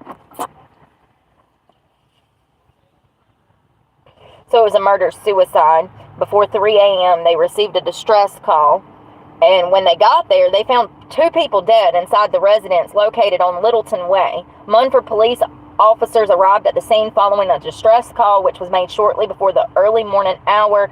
Local Memphis confirmed. Memphis is dangerous as hell, y'all. I had no clue. You Tennesseans are kind of wild. A little wild. Y'all a mix of North Carolina and Florida, in my opinion. Memphis is wild dangerous. They know nothing. They gave us nothing in this article. 2-page article, not a name, nothing. Let's go to the next one. Murder-suicide. Yeah, I know, bitch. I'm going next.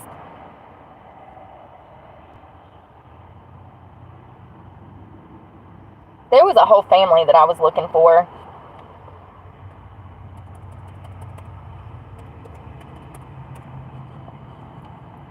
Yes.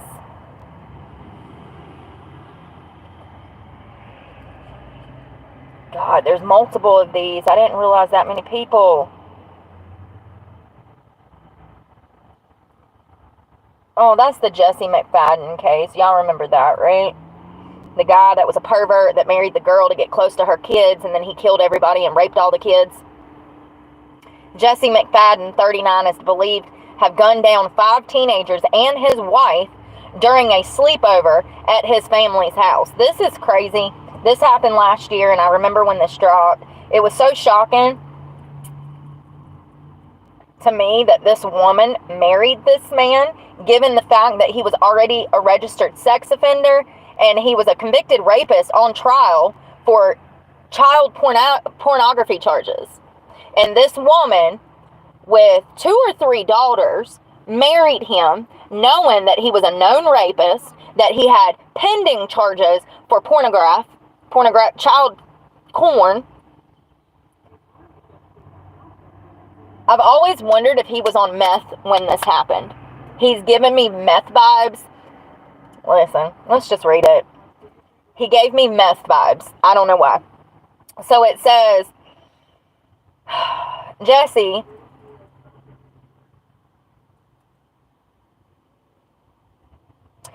is believed to have fatally shot 6 people, 5 of them teenagers, before he died by suicide in the rural Oklahoma property where the kids were having a sleepover last week. All of the victims were shot in the head.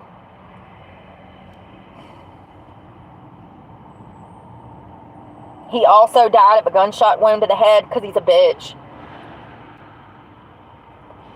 The victims are identified as Ivy Webster, 14, Brittany Brewer, 15, Michael Mayo, 15, Tiffany Guest, 13, Riley Allen, 17, and Holly McFadden, 35, who was his wife, who was the dumbass that invited evil into her home around her children. People like that can have children, but people with a good head on their shoulders that know better to date sex offenders cannot. These are the real child abusers. It's because of the mother that all of these people died. Absolutely. It is solely on the mother. She should have never invited this asshole into her home. And if she was alive, she ought to be prosecuted. Holly McFadden's mother, Jeanette Mayo, identified her daughter Tuesday as Holly Guess. She married Jesse McFadden last year. Their bodies were found in 2 groups on the large property where McFadden's rented a home. And I just want to be clear that he assaulted some of these teenagers before he murdered them. What a sick fuck. Women like that can have children. It just pisses me off. That's the dumb bitch whose fault it is. And these were all of the children that passed away. Some of y'all out here just be slow as fuck. You know, this is very common for rapists, actual child predators, to get with women, to have access to their children. He's not that into you. He's into your daughter. It's sick, I know, but it's true. Statistics, studies, we know what we know psychologically, and it happens every day. One group that included Abby, Brittany, and Riley was found about a quarter of a mile from the home. The bodies were roughly 100 to 150 yards apart, and they described it as staged. 4 others were found in heavily wooded part of the land.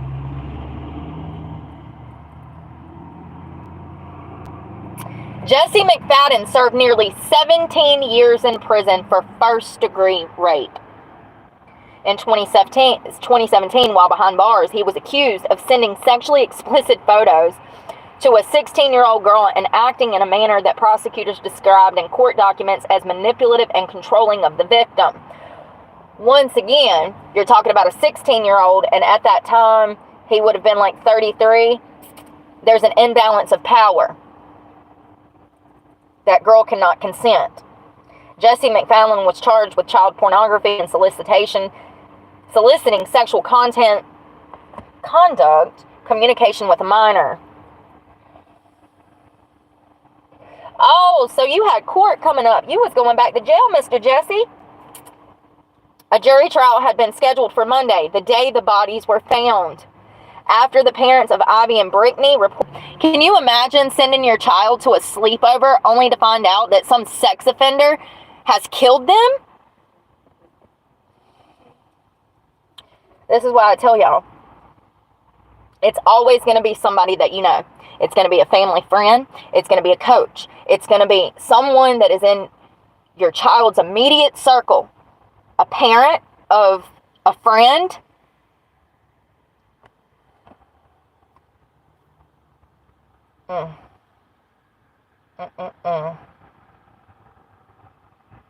Brittany Brewer's father. Brittany was one of the children that was shot and killed at the sleepover. Brittany Brewer's father, Nathan Brewer, said that Jesse McFadden never should have been released from prison after he was charged in 2017. And he says that officials should be held liable for all of these children's deaths. 17 years for first-degree rape. And you just go down to the courthouse and marry this man when you have daughters?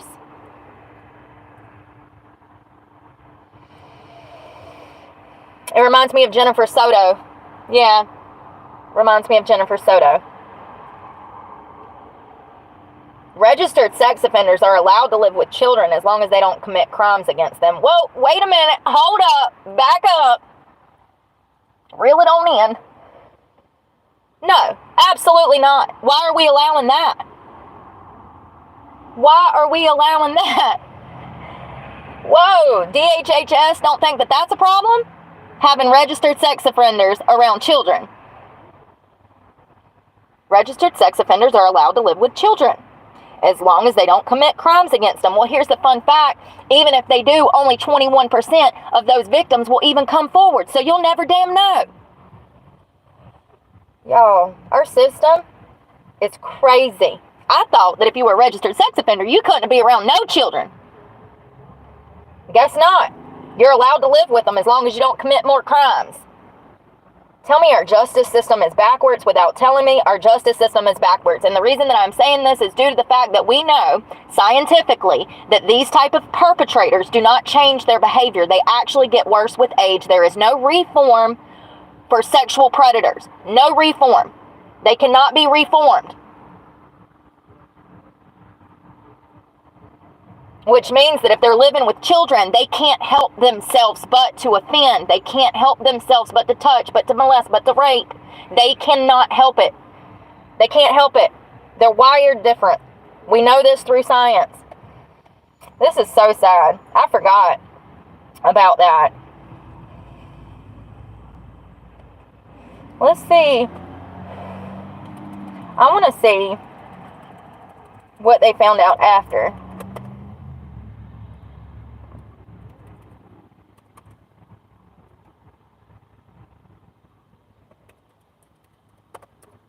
Because I remember after they did the autopsies, let's see if Wikipedia can tell the truth for once. On May 1st of 23, Jesse McFadden shot and killed 6 people before killing himself in Oklahoma. The day before McFadden had been sent to have a jury trial for other charges he faced, but after he did not appear, oh, so you skipped court, you had an FTA. His body and those of his victims were discovered at his home. What a selfish asshole. You knew you were going to jail, and instead of just facing the music like a man, you decided to kill everybody and yourself like a bitch.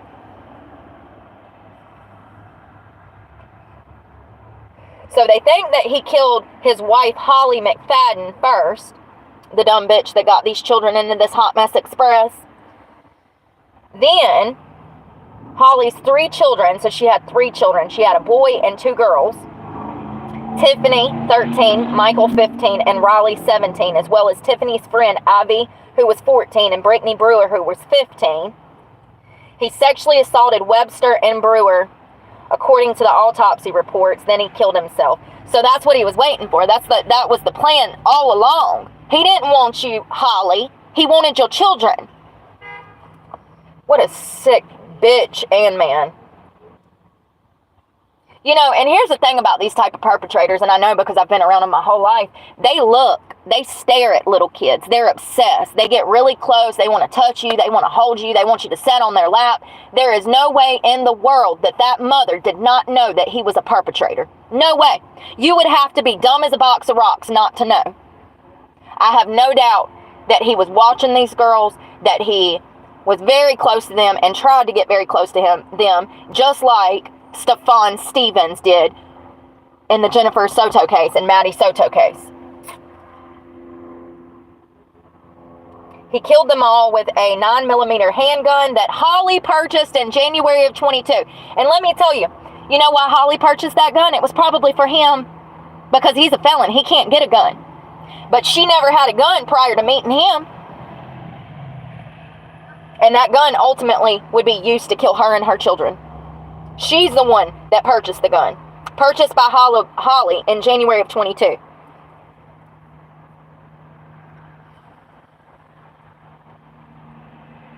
He began having a string of history of convictions dating back as early as December of 2002. He was convicted of rape the following year in 2003 and was sentenced to 20 years in a Lexington Correctional Center.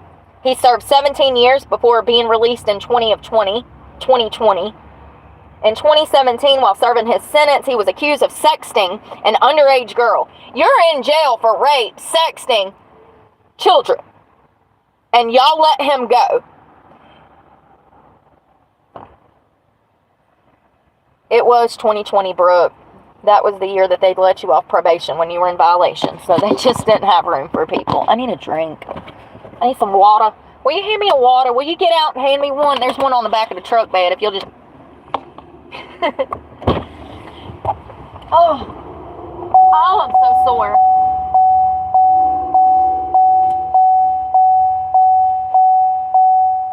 It just infuriates me, y'all, that people like that can have children.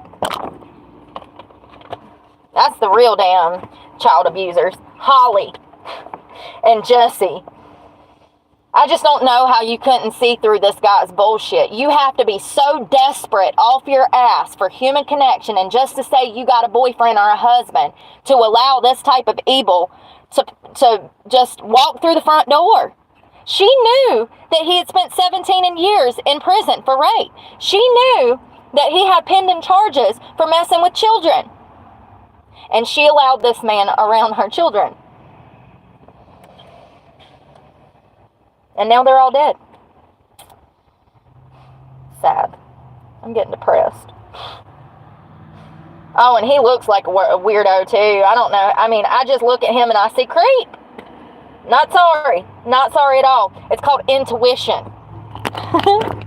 Not sorry at all. He looks like... Look at his little smirk. And it's all her fault. That's what you get for being desperate, you dumb bitch. Sorry, I'm gonna shut up now. It just really pisses me off that people like that can have kids. And now her kids are dead and she's dead because she decided to buy him a handgun. When he was a felon. Y'all, ain't that crazy? I remember that. I just forgot about it. And yeah. Some of this stuff really bothers me. That's one of them.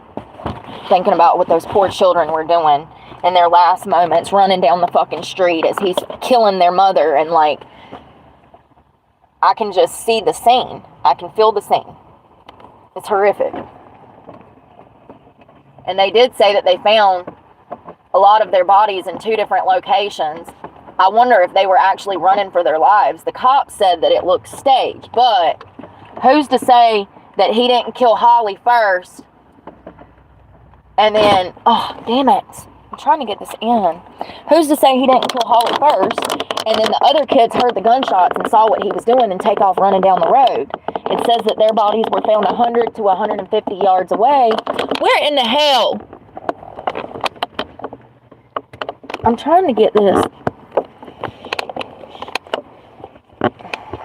I'm literally about to throw this out the freaking window. This is so hard to get down here. First of all, Chevrolet, why you put this outlet all the way down here? Can't nobody get down here. God, if I was an old man, I would have been done damn, pulled a shoulder out the damn socket. Trying to get that to charge. Okay. I'm just wondering if when Jesse shot Holly first, if the kids witnessed it and took off down the road and then he hunted them down and shot them as well. I know investigators say that they think that those bodies were staged, but we won't know exactly what happened. Well, number one, police are getting dumber, but also they don't do as thorough of an investigation as they used to do. They don't have the funds, honey. They don't have the money, you know? I don't know, it's just really sad. And then knowing that he assaulted them, 2 of the girls, that was the motive all along. That's what he was waiting to do. He was waiting for the perfect time to do what he wanted to do. Make no doubt about that. A man that spends almost 20 years for first-degree rape should never get out because their brains, they'll never be normal. We know this through science, through studies. These type of perpetrators never get better. They're, what do they call it? Unreformable? There you go, if that's even a word. They're unreformable. Their brains are just not wired like the rest of us. It's an unfortunate thing, but those are the type of people we need to keep off the streets because what they end up doing is getting in relationships and then killing everybody. Clearly. He missed his court date. He knew that the cops were going to be coming to look for him, that they would have a warrant for his arrest, and he knew that I don't know. His ship was coming in the dock, honey. You know what I mean? What a dumbass. Holly. What a dumbass. Anyways, I'm going to take a shower and look for work. Same shit, different day, you know? Look for work. I got up at the sun, when the sun came. Well, I actually got up at like 5:05. But, I watched the sunrise. I come and got me a cup of coffee from the Wawa so I could use the bathroom. I need to work out today. I haven't worked out since day before yesterday. So it's just staying consistent. Even through all of the financial bullshit and stress, you know? I don't know. Maybe I'll hear something positive today. I don't know. They always tell me something positive, and then when I come back to fill out an or if I come back to like drop off the application, or if I email whoever they gave me the email for, it's just, it falls through after that. It just doesn't make any sense. But I'm not the only one. I'm just the only one talking about it. But I love you guys, and we're going to do Talk It 2 today. I'm going to see if I can finally get up the strength and mental capacity to get through the Department of DHHS, Department of Health and Human Services. I've been planning this video for over a week, and I just emotionally don't know if I have it in me. I don't know. But we'll see how I feel after my workout and a few job errands and all of that. And I hope y'all have a good day. Y'all be safe out there. And pray for me, because God knows I need it. And I'm praying for you guys. Bye, y'all.